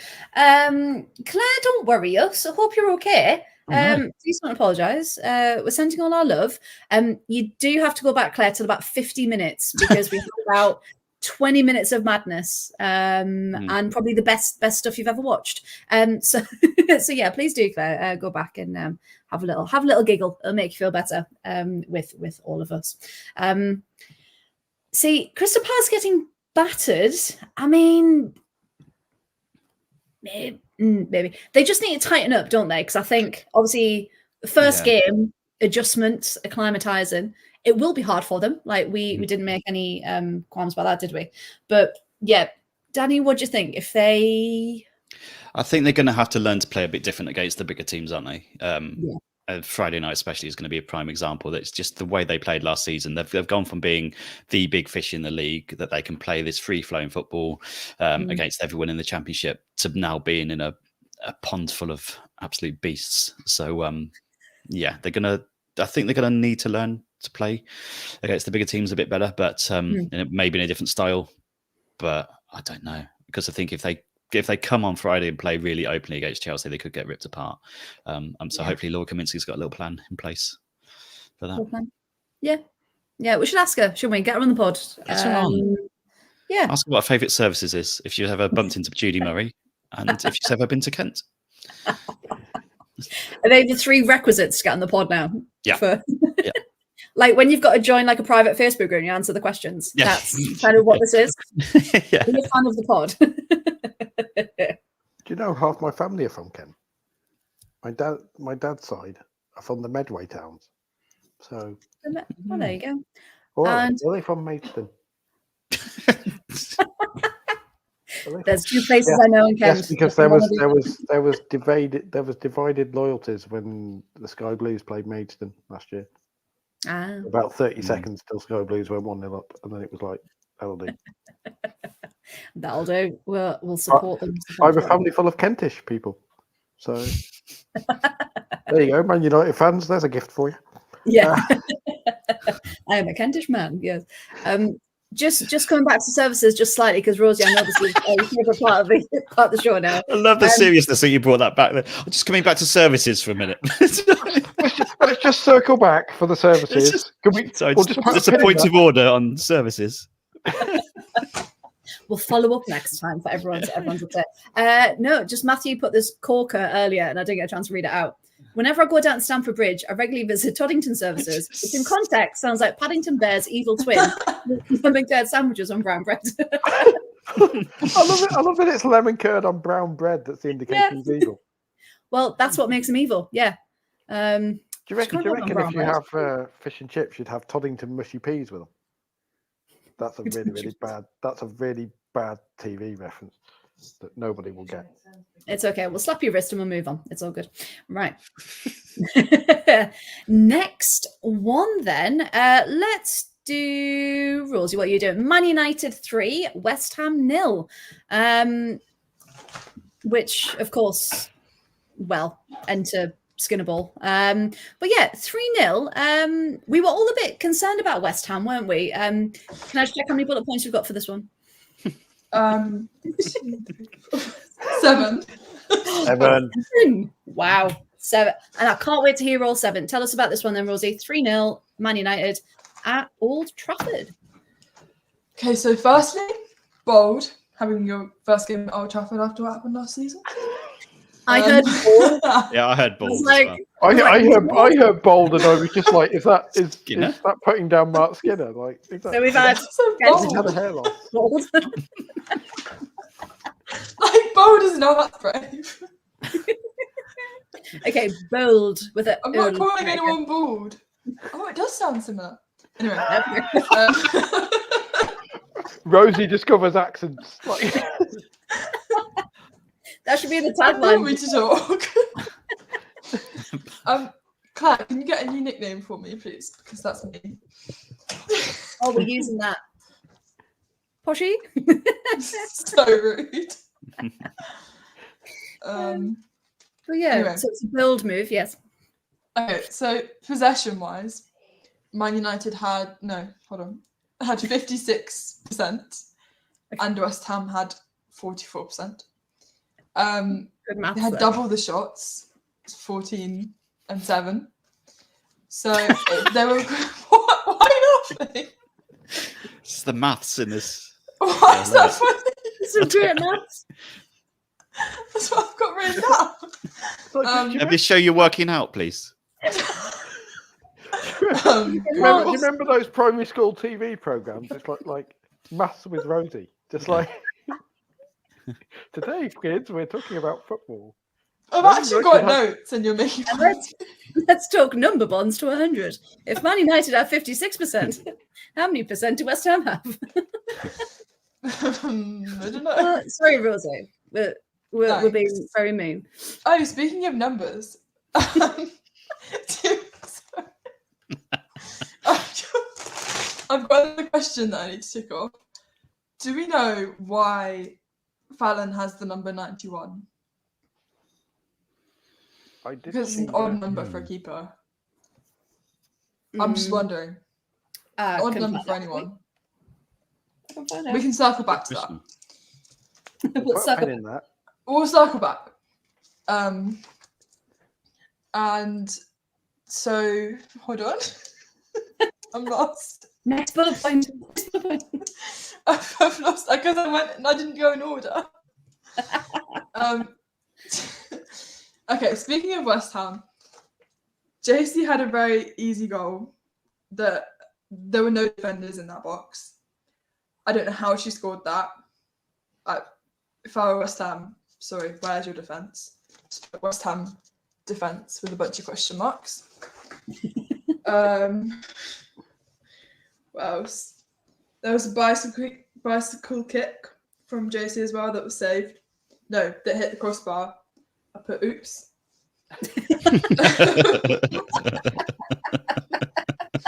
I love how she knows. Oh, you need to be a commentator, Rosie. Are you one of these people that does like random noises when like things happen? So if like you trip over, that yeah. I mean, this is better punditry than Rachel Brown Finnis, to be fair. Oh, don't get me started on Rachel Brown Finnis. I'm gonna start beef. Anyway, before I get myself into trouble. Welcome to the podcast, people who are still joining us. Well, there's loads more now. There's beef between Rosie and Rachel Brown Finnis. It's like at the FCAs, Rosie's just going to turn up there. Mimi's there holding her back, like, no, Rosie, don't leave Rachel alone. Not now. Anyway, where did you say there it was was from? a really good. Sorry. Never mind, come on. Where are you speaking from? Just as a quick one about making noises when you do something. Georgie's just texted me going, I feel personally attacked by that comment. Sorry, Georgie. Yeah, I love it. We've got a Rachel Brown Finnis defender. Luke is defending Rachel Brown Finnis in the comments. Sorry, I've got beef with Luke now. So have I. What's going on? The gorge of...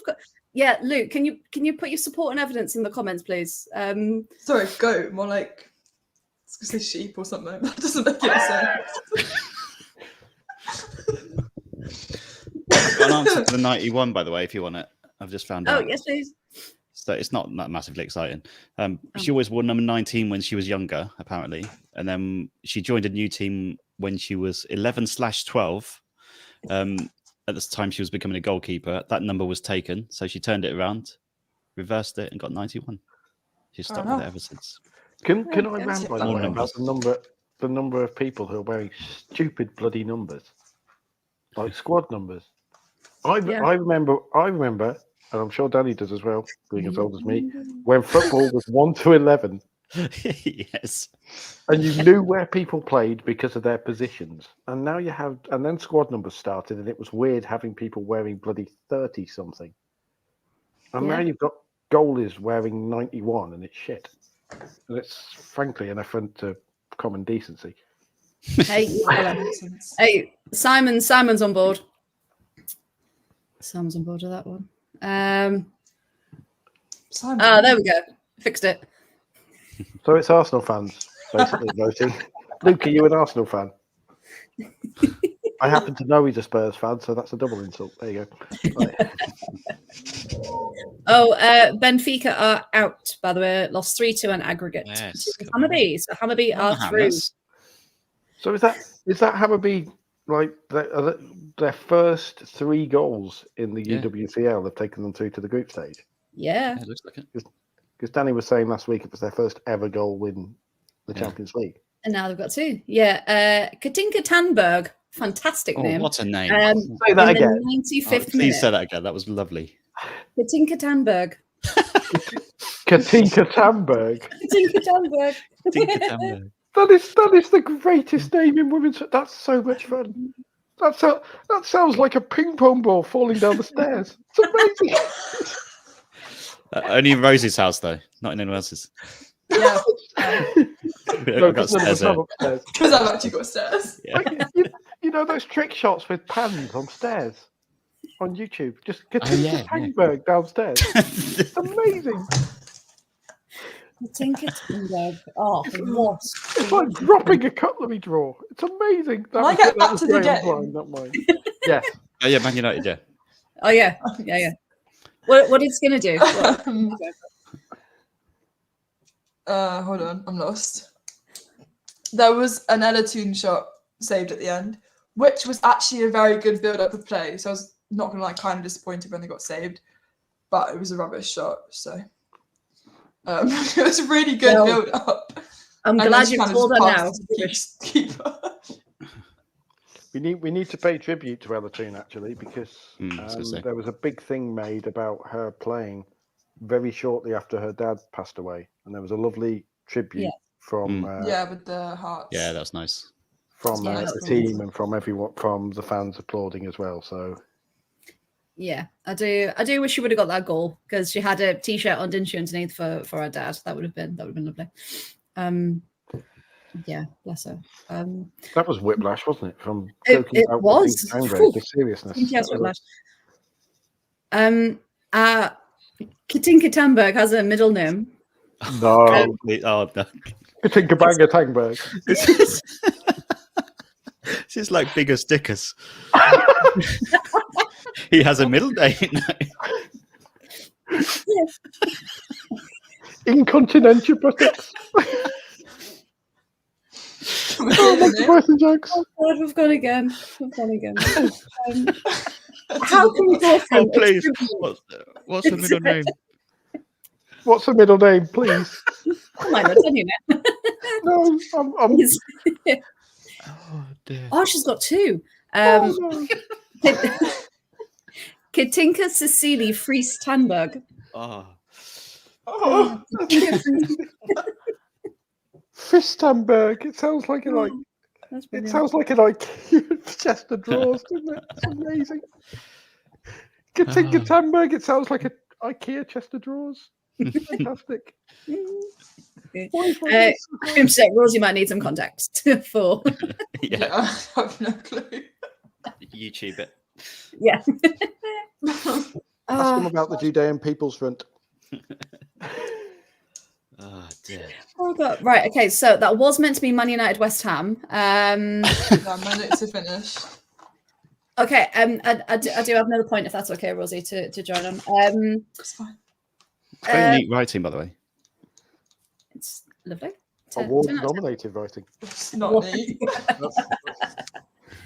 From this angle, it looks. Mark thanks. Skinner, favourite of the pod, Mark Skinner, commented about having a happy Jess, and because she's happy now and because she's settled, that's why she's scoring, that's why she's happy. So we have confirmation she's adjusted to the league now, and she will be playing because she's had the time to adjust. As much as we do take the mickey out of him, do we think there is a link there between happy player, good performance? Yes, that's why Man United don't play very well. Hey, Jess was smiling at the weekend, so that's happy for But everyone. did we see that there was beef because Melvin Mellard posted something about Yes. thinking she thought she should have played, and so she posted one of these trusting the process things, and a bunch of her teammates spiked it. Mm. So now Yeah, so there are rumours that she's unhappy after signing a new contract. It's when you've got such depth on the bench, use them if you can. There was another one I was going to say. What was I going to say?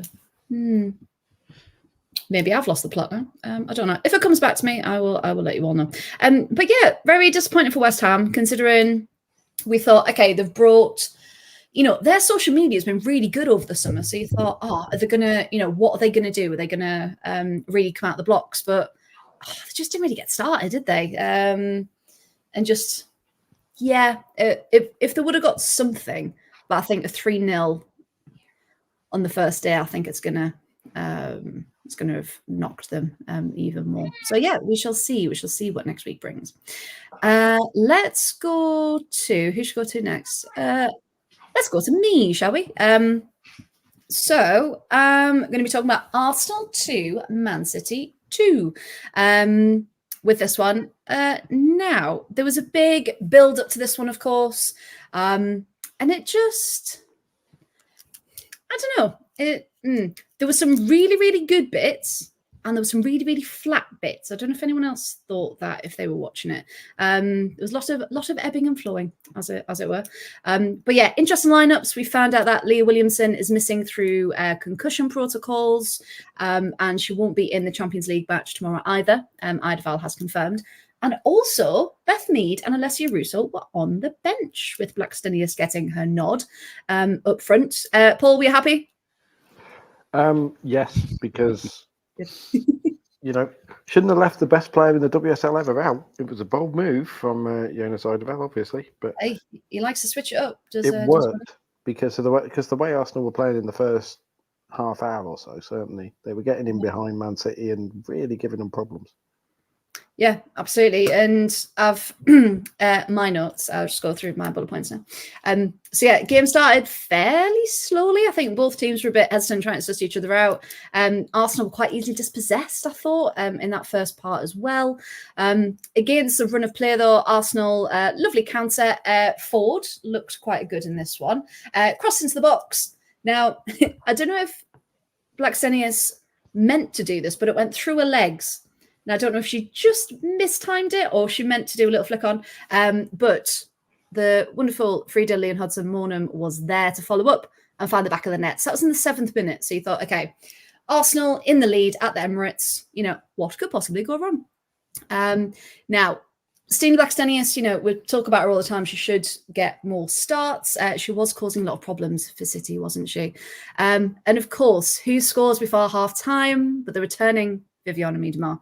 And it was just kind of written in the stars, wasn't it? I think we said last week that she had to score on her debut back. She had that one in the first half as well, didn't she? Like she was before Arsenal scored, I think it was, where she hit it from way far out. Would that have been a thing if it had gone in? No, well, no, because I don't think it would have come back out the net, so I don't think it would have counted. I thought it was an attempt at a floaty lob, but she didn't. It was an attempted floaty lob, floaty L, yeah. Attempt at floaty L. There we go. So yeah, as Matthew rightly said, it was inevitable. It was going to happen. Yeah, absolutely. Didn't celebrate, of course, because she said she had a lot of respect for the club. But in that interview, did we see it? She hoped that the club would have had a bit more respect for her. Which was quite telling indeed. That was a stiletto knife of an interview. That was. He really properly stuck the knife in, and you can't blame her. No, and she's in a new team and she's thriving. So that's all we can be grateful for that one. I don't know if anyone else noticed, but it either felt like Bunny Shaw was sitting like really, really deep, or Arsenal were just that high, and it was weird because she didn't seem to.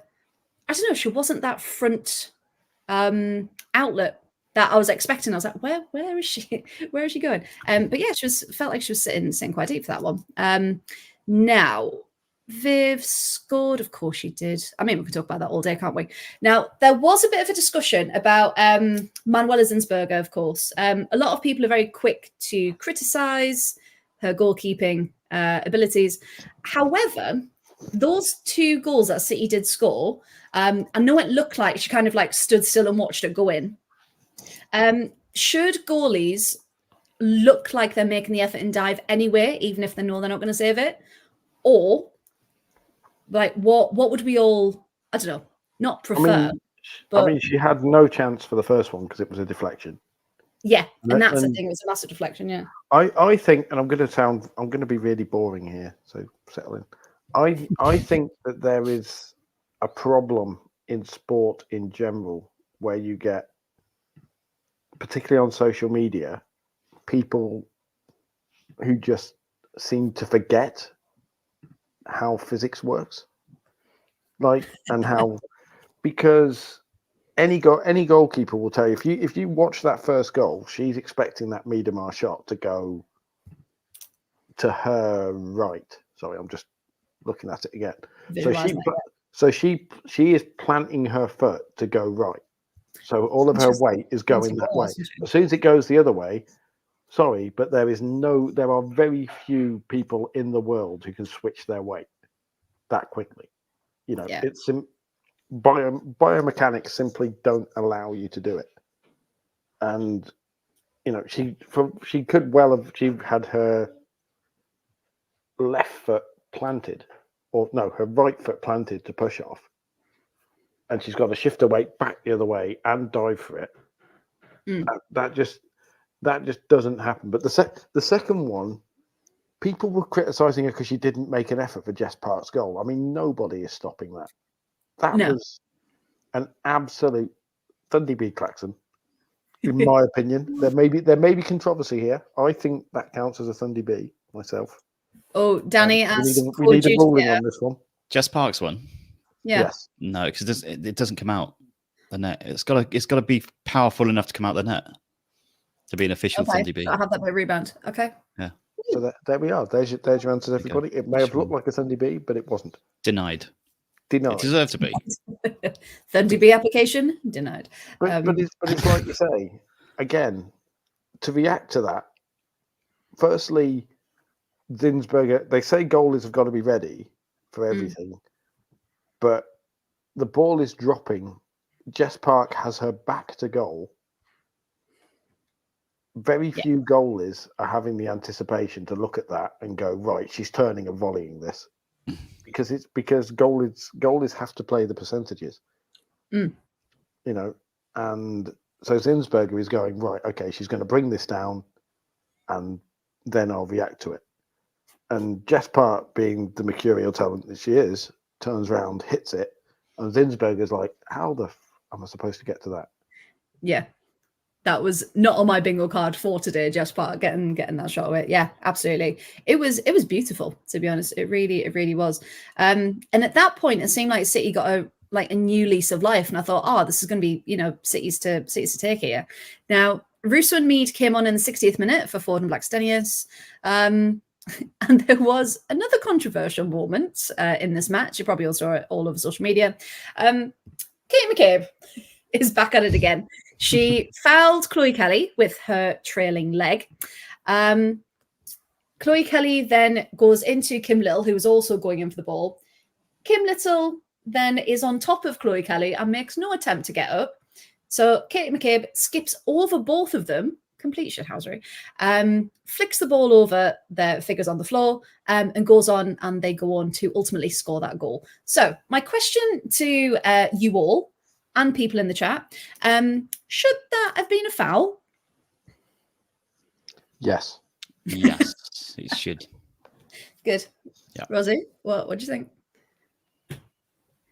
Yes. I'm just trying to find a screenshot. So bear with.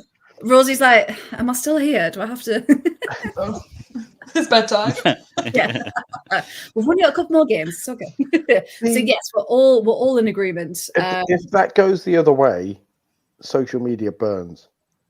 With Arsenal fans being who they are, if that goes the other way, social media absolutely burns, and there's a massive conspiracy against the most successful WSL club ever, who all the media love and who are always on TV, but are definitely hated by everybody and they get no advantages whatsoever. Oh no. By the way, someone said Russo's a number 10. I'd have said she's about 6.5 myself. You can't put that on a shirt though. You can't put the decimal point on. No, I was just on about your average rating. But like, it's one of those. It was one of those things you look at that and go, was it Emily Heaslip who was the referee? Out of curiosity, It wasn't. it wasn't. Right, okay. No, it was. She's reffing our game on Friday. Oh, good luck. Yeah. No, it was Cheryl Foster, I think. See, Cheryl Foster is another one. I know we don't want to rip into referees, and I'm not ripping into referees in terms of ability to referee, but there's a lot. Certain referees like a lot more go. No, I take it back. Abby Byrne. Abby Byrne. Yeah. Like there are certain referees, and it's weird because they seem to let a lot more go in certain games. Like, if that's a Crystal Palace player lying on Chloe Kelly, it gets whistled. Yeah. And I don't think that's because referees are necessarily biased against other teams. I just think there's more of a perception that teams like Crystal Palace will be prone to deliberately doing shithousery like that. So referees will be on the watch for it. Whereas Kim Little, being the paragon of virtue that she is, who is definitely not an experienced campaigner who will use every advantage she possibly can, as she should. As she should, by the way, before anybody thinks I'm accusing Kim Little of cheating. I'm not. I'm saying she absolutely knew what she was doing. and played the gamble to get away with it, and did. Yeah, and that's the thing. You've got to, I don't know, try see if you get away with it. Kate McCabe does it all the time. But yeah, it was a very odd moment because then Kate McCabe passes the ball through to Kafaji. Are we saying Kafaji? Kafaji, that's fine. I just said it and I was like, if I enunciated it right. It's made me drop it. Initially, when your head was in the way, I was like, why have you just got Chloe Kelly behind you? What's going on? That's legendary. It made me crop it. It's got a picture of Kim Little on the bottom. It's not my meme, by the way. I mean, it beautiful. I mean, WSL Twitter is an absolute bin fire, but occasionally it comes up with something amazing. Occasionally there's some good stuff, yeah. Rosie, what was the meme you put behind you last season? It was just like people's legs, and it looked like they had legs coming out of you because it was rotated. I think Stockgate. Probably. Yeah. Stockgate, yes, good. And there were just legs coming out of your ears. Yeah, that was good. that was something like good of Chelsea to let Arsenal wear their away socks or something in the Champions League game. Ah, from the megastore. You should ask them about that when you emailed them, Rosie. If you got any updates. $15.99 a pair on sale. $15.99, awful. But anyway, my point was London prices. But anyway, yep. I know anything south of Watford. But yeah, so Kavaji shoots, comes off the woodwork, and then Beth Mead is able to convert the rebound for 2-2. Yeah, so overall, some exciting moments, some frustrating moments for both of them. But yeah, 2-2 draw point. Yeah. Jonas Eideveld absolutely losing his shit at the end of the game. Yeah, there was a good one. Was it from Matthew earlier? Yeah. You on the side about complaining to the ref at the end just reminds me of Dudley Dursley when he gets 36 birthday presents after getting 37 the year before. Very niche reference, but I appreciate it, Matthew. Thank you very much. Yeah, because he was saying like, oh, there should have been more time. There should have been more time. What manager has ever gone, there should have been more time? Added on. Usually it's like, stop making us play for an extra 15 minutes. What is going on? Yeah, he's very emotional, and he's always talked about that, like, oh yes, I'm an emotional man, and I'll let it come across. But yeah, it's just a bit. I don't know. What do you think? Should managers be shouting at the fourth official? I mean, yes, if they're it's an emotional game, football, but they should expect punishment when they do so, or criticism at least. Yes. Yeah. And absolutely. there is a tendency, again, from his fan base, to, they're from North London forever and all, What's all the song is? Oh, right, okay. Yeah, not South London forever. They get really annoyed if you sing South London forever. But yeah, for someone who's supposedly cool and calm and emotionless, he does get wound up a lot. He does quite easily. Sash didn't just put in there. Do you reckon they're going to sack him? No. Not giving him a 3-year contract. They won't. Hack. No, because he's just sack, and something. If Arsenal lose against Hacken, then Eideveld gets a sacking. Hey, there we go. Yeah, apart from the contract extensions, we probably won't. It seems like I don't know if they will sack him. I will say though, in terms of sacking, completely not kind of related to this. Lincoln United women have sacked their manager already in the season, and they've only played like 5-6 games. It was announced today, the part of company, and I was like, So yeah, it shows that some teams are very willing to go, nope, not the results we want. Let's go, let's get someone else in. Other teams quite happy to let the manager stay on. So for several years sometimes. For several years and decades. So yeah, it'll be an interesting one to keep an eye on, just in case. But yeah, can't see it happening. Right then. So 2 more to go Well done if people are still with us at this point. But according to the live viewers, you are. So thank you very much. Please do keep with us. Okay, Danny, we're going to come to you for Liverpool, Leicester, and then Paul, we're going to finish with you on Brighton, Everton. So yeah, Liverpool 1-1. Danny, what did you make of this one? Yeah, I have actually got 7 bullet points for this. I just counted them. Perfect. Yeah, it's a magic number. Man. Yeah, I think Leicester will be happier with the point at the end of the day. Coming into the game, I think they would have been really happy to go because after Liverpool's season last time out, they would have been looking to get off to a good start. Liverpool, this is their first match in the brilliantly named Totally Wicked Stadium, by the way, which is totally wicked name for Totally Wicked Stadium. Yeah, just sounds like a 90s kids show from Channel 5 or something. Rosie, why are you kicking yourself in the head? What's going on? I got bored. Look at the screen, Danny. I got bored. I got bored? Well. But my part's over. Oh, that's it. Rose is done. It's checking out.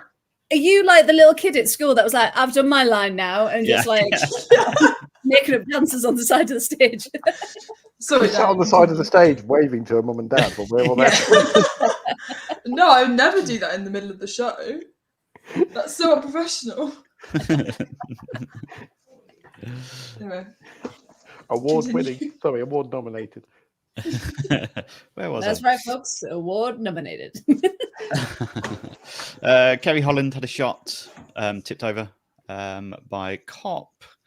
Roman Hogg putting Liverpool in front just before half time. That was a lovely little header from a Herbinger corner. And then one of the underrated players from last season, Jutta Rantala, scores on the opening day of the season. She was superb last season. I think we were all talking about quite a lot last season as one of the kind of unsung heroes of the league. So she scores, make it 1-1. We had a Ruby Mace goal disallowed offside, but honours even. I think Liverpool will see it as drop points from this one because they would have seen this as one to kickstart the season and to get going right off the mark. Leicester though, good point for them and off the mark for them. So yeah. Not the best of games, but it was probably the right result at the end of the day. Yeah, but hey, a point. It wasn't totally wicked. It was something else. It was all right. Yeah. It was totally decent. Yes. A decent showing by all involved. And now, last game. We are getting there, folks. Thank you very much. We've had a few tangents, haven't we, this evening? But if you ran Tandbergs. I could think of Dunberg. But Graham never wants the show to end. So Graham, don't worry, we've still got another 5 minutes. I do, because I've got to get to bed. It was it was just do because I've got to get to bed. It takes a long time to get up them stairs. Come on. I've got too many. Spiral into the clouds. She needs to go to another wing. I've got a long journey ahead of me, guys. It's like a Wetherspoon's toilet, her bedroom. She just has to go that far up the stairs. I love it. Yeah, Emma's got your commitment. You've got is just too much. She's got the popcorn out as well. I feel like I should explain when I say Rose's room is like a Wetherspoon's toilet. I don't mean her room. I mean the staircase to it. Oh, I got that. Yeah. Oh no, we all took it as like full of drunk people on the floor. Matthew, it's actually sweet and salted. Oh, we can't see because of the legs. Sorry. I need to move the legs. She's just disappearing behind legs. It's like too many legs in the way. Sorry. There we go. I opened it up upside down as well. What is it? Why is it upside down? Are you one of those people? Oh no! Upside down. Yeah. Oh, I think you just triggered Paul. Sorry. We might have to keep them out of shot, Rosie. I've just looked at. I've just realised. No. Oh God! The horror. You've ruined my eyeliner. Look, like I'm just. God, God. That's a clip. Just that bit. You've ruined my eyeliner. There you go. Sam. Yeah. 1 hour 54. There you go. Right then, last game. So Paul, this was Brighton 4, Everton 0, which, Oh. I mean, we've talked about it before, but Brighton have got like a whole new team this transfer window. And honestly, were they as good as that scoreline reflected? Because, I mean, they looked pretty darn good, didn't they? I mean, we finally get to my addition today. There you go. Hey, That finally explains Seiki supremacy thank you, supremacy. with her hat trick. And I don't have any notes, but I can very quickly pretend to have some. Right I'm in the feeling air. unprepared here. I'm like, Some bullet points. Oh, I found it. Here it is. Paul, I got it. thank you. Let's pass it through. I don't know why you've got why it's there. What's happened there? Rosie. Rosie spilled her popcorn. I dropped my phone. It's gone all the way down the stairs. It's still going. You can hear it. Good thing.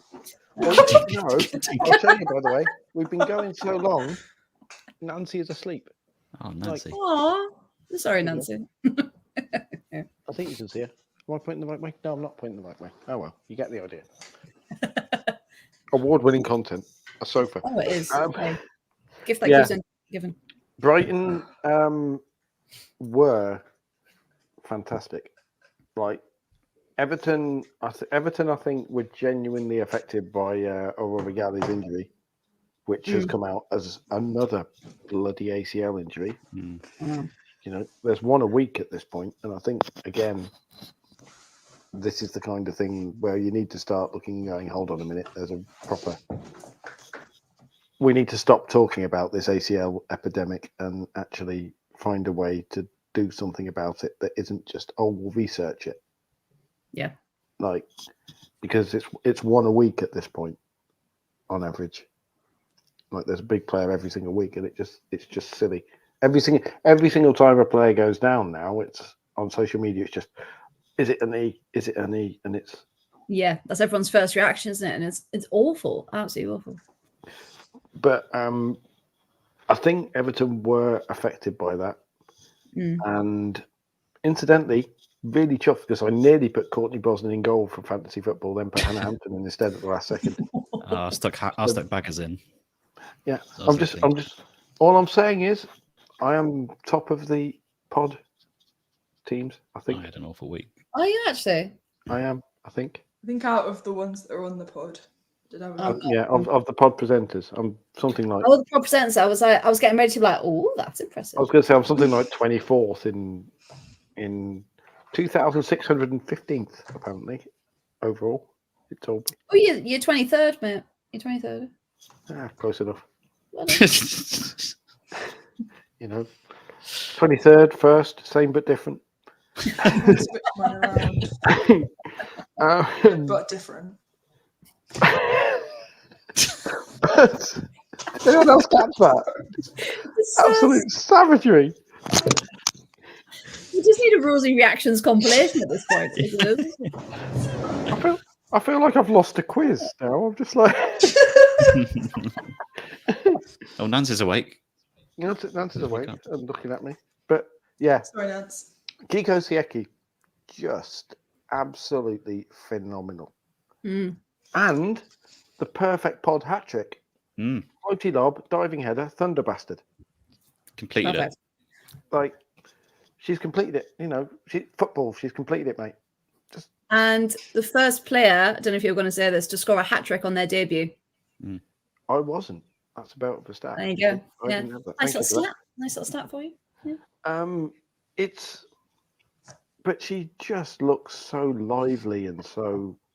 You wonder where the scouting has failed for the bigger teams, because normally she is the type of player who gets absolutely snapped up by your Arsenals, your Chelseas, your Manchester Cities, you know, and they've missed her, and Brighton have swooped in, and just what a player!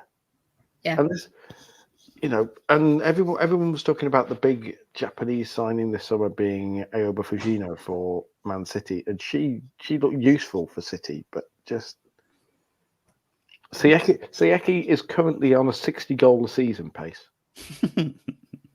Like, which means she would overtake Viv Miedema in a season and a half. Like, I somehow don't. That's an incredible stat, isn't it? If somehow, she is the Japanese Haaland. Like, just Frank Kirby as well. Yeah, Frank Kirby getting on the score sheet. I think the rest of the WSL should be very worried because Frank Kirby is back and Frank Kirby is up for it and Frank Kirby is on a revenge tour. Even though she doesn't have a need to be on a revenge tour because, like, obviously the way she left Chelsea was very well handled by all concerned, and you got the feeling it was proper mutual respect. But she's playing like she's got a point to prove. Yeah, and that can only be good for Brighton. The wrong shade of blue.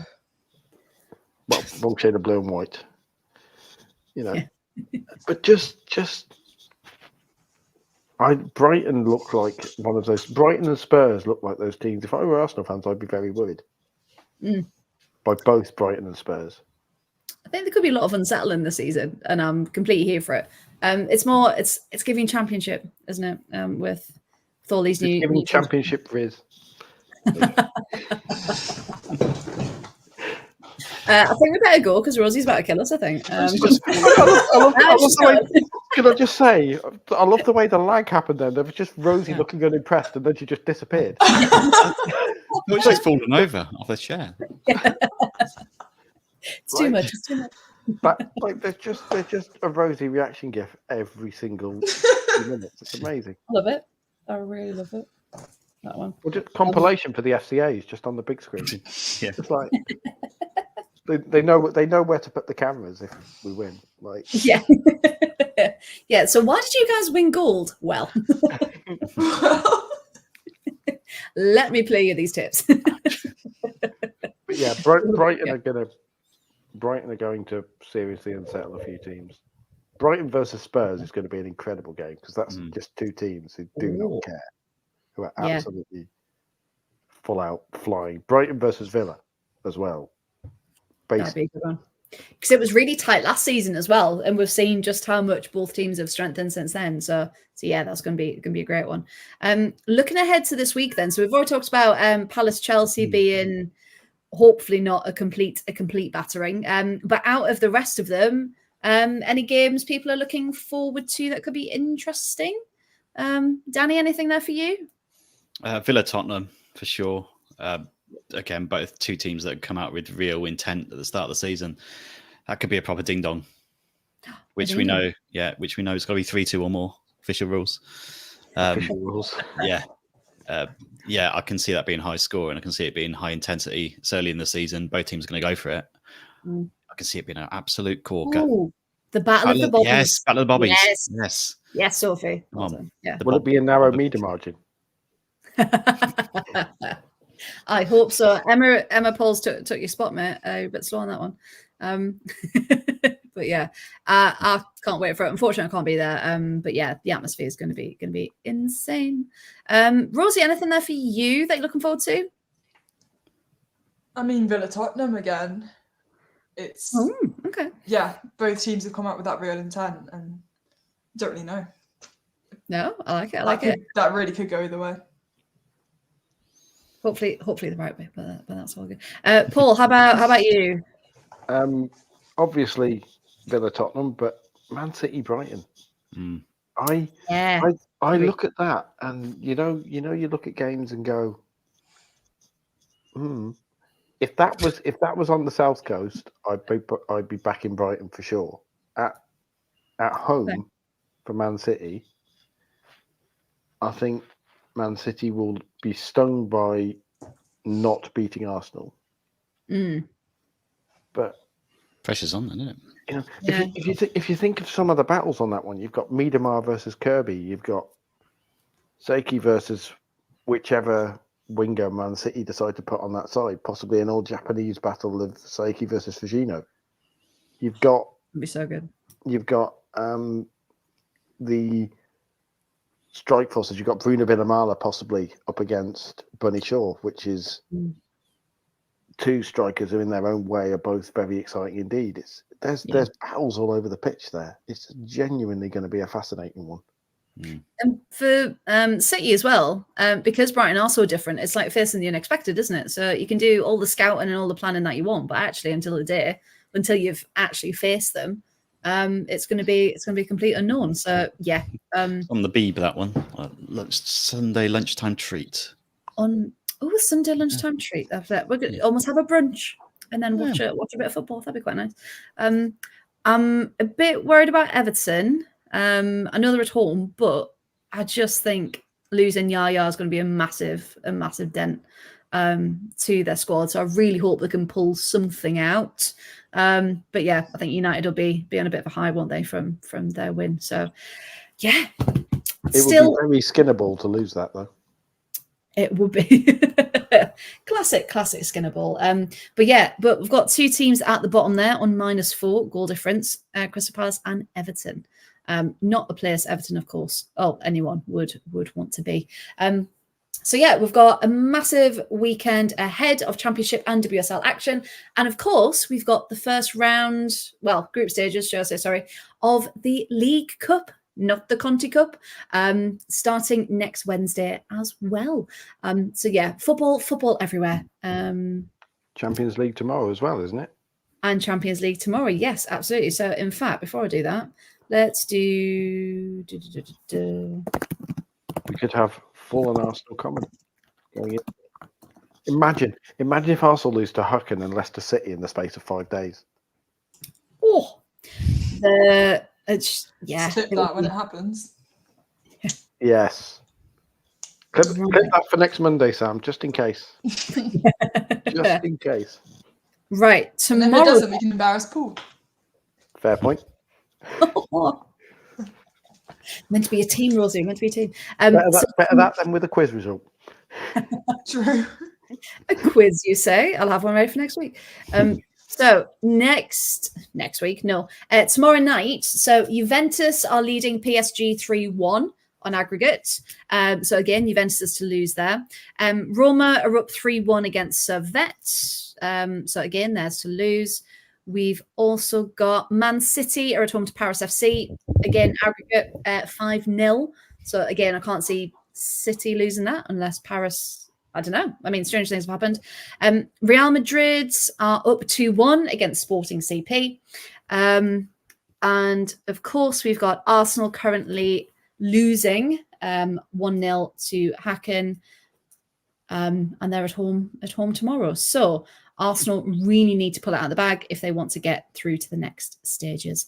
FC20 as well are up 4-1 on aggregate. So overall, some really, really good matches on tomorrow, starting from 5:45 through till 7:30. Kickoffs for those. So there you go, if you like your Champions League action. Okay, perfect. So let's back to the graphic. Hey, look at all our lovely faces there. I absolutely love it. I really, really do. So, as we've mentioned maybe once or twice throughout this podcast, we are the award-nominated Women's Football Show. But of course, it's not just us. We've got Premier League show on a Monday. We've got us on a Wednesday at 8:30, and the Lower League show on a Friday. What's on Thursday? Hey, Friday. Lower League is Thursdays. Lower League is Thursdays. Yeah. Oh, it says Friday. Sam. It says Friday. So it's Thursday. It's Thursday on Lower League, unless they've changed it, but we will double check with you all. But come and see us on a Wednesday at 8:30. We are always here. Now, if you want to follow us anywhere else, of course, we'd love it if you give us a like, follow, subscribe, love, share, whatever you need to do, at the following handles. So Twitter, we are at Absolute Ball Pods. On YouTube at Absolute Football Podcast, and the same on Twitch as well. TikTok, the Absolute Football Pod, and the same for Instagram and Threads. Just add an underscore at the end. And on Facebook, the Absolute Football Podcast as well. And look at all of our beautiful smiling faces. And just remember that if you haven't voted yet, The link, Google the FCAs, or it's all across our Twitter. Please do go give us a vote for all 3 categories. We'd absolutely love it. Quite a few of us are going to the awards night. So yeah, we can't wait to represent and just really show what we're all about. So thank you very much. Sam has confirmed it is Thursday. He just got a bit excited with a graphic. So yes, Thursday there. So Monday, Wednesday, and Thursday for us. So massive thank you to everyone who's joined us in the chat. We absolutely love it. And of course to my lovely team tonight that joined me. Thank you. Rosie, thank you very much. I know you wanted to get to bed like an hour ago, but thank you for sticking it out. If people want to follow you, Rosie, where can they find you? Yeah, I'm drifting off. It's Rosie Dawson. Rosie Dawson _14 on Twitter and rosiedawson.14 on Instagram and TikTok. Perfect. Thank you. Again, thank you for your commitment to the You're show. so welcome. Good luck for going upstairs. We know it's a hard. Can I just show up? I've not had a chance to show these off yet. Look, I've got like a jumbo pack of Reese's. I love that this says snack size. That they're not. But they're like, you know how you normally get 2 in a packet? You've just got 1. Yeah. But I think they're for Halloween, but I just bought them for myself. Did everyone else notice Rosie was like, yeah, I can't wait to leave. And then she's like, wait. I have posh chocolate. I just saw them in Tesco and I was like, I want them. Hey, I love Graham, by the way. Rosie, where can people find you? Upstairs. Upstairs. Just need Dion Dublin now, don't you? Just up the stairs. Put that in my little what's it called, the bracket thing. The bracket thing. Yes. Rosie brackets from upstairs. Live from upstairs. Have you got an entire sweet shop? I've got the Reese's, popcorn, and I've got some jammy donuts as well. Oh wow, a proper feast. They just keep me going because it's past my bedtime. I love how Freya and Danny both look like they're looking for their own sweets now. They're just like, Yeah. what We got Fantastics. Oh, Fantastics. And I got like a little bag of sweets. Yeah. I've got nothing. I'm I'm not going to eat them now disappointed. because I'll be awake until 6 o'clock. I've got a new Villa batch. Does that count? Can you eat it? I don't know if that's edible. Haven't tried. I'll let you know if I'm not here next week. You know how it's gone. I have a fidget spinner. But can you eat it? Well, Doesn't count. no. It looks like one of those things. Like there you go. There's a clip. It looks like one of those It things. looks like a thing. Thank you. Yes, It looks like one of those licorice shoelaces. it does. I love how we're all. Sorry, everyone. We were leaving. Danny, if people want to Wanna find get you, to find you. They can find me at Gloucester Services or Wait, £6 for a sausage roll. sausage roll. Yeah. On the socials, Twitter /X at Danny Brothers, Instagram at Danny the Brothers, I believe. Love it. Thank And you. that's it. And Paul, which services can people find you at? I don't know because I've broken this fidget spinner. You get a I'll new one. fix it. There we go.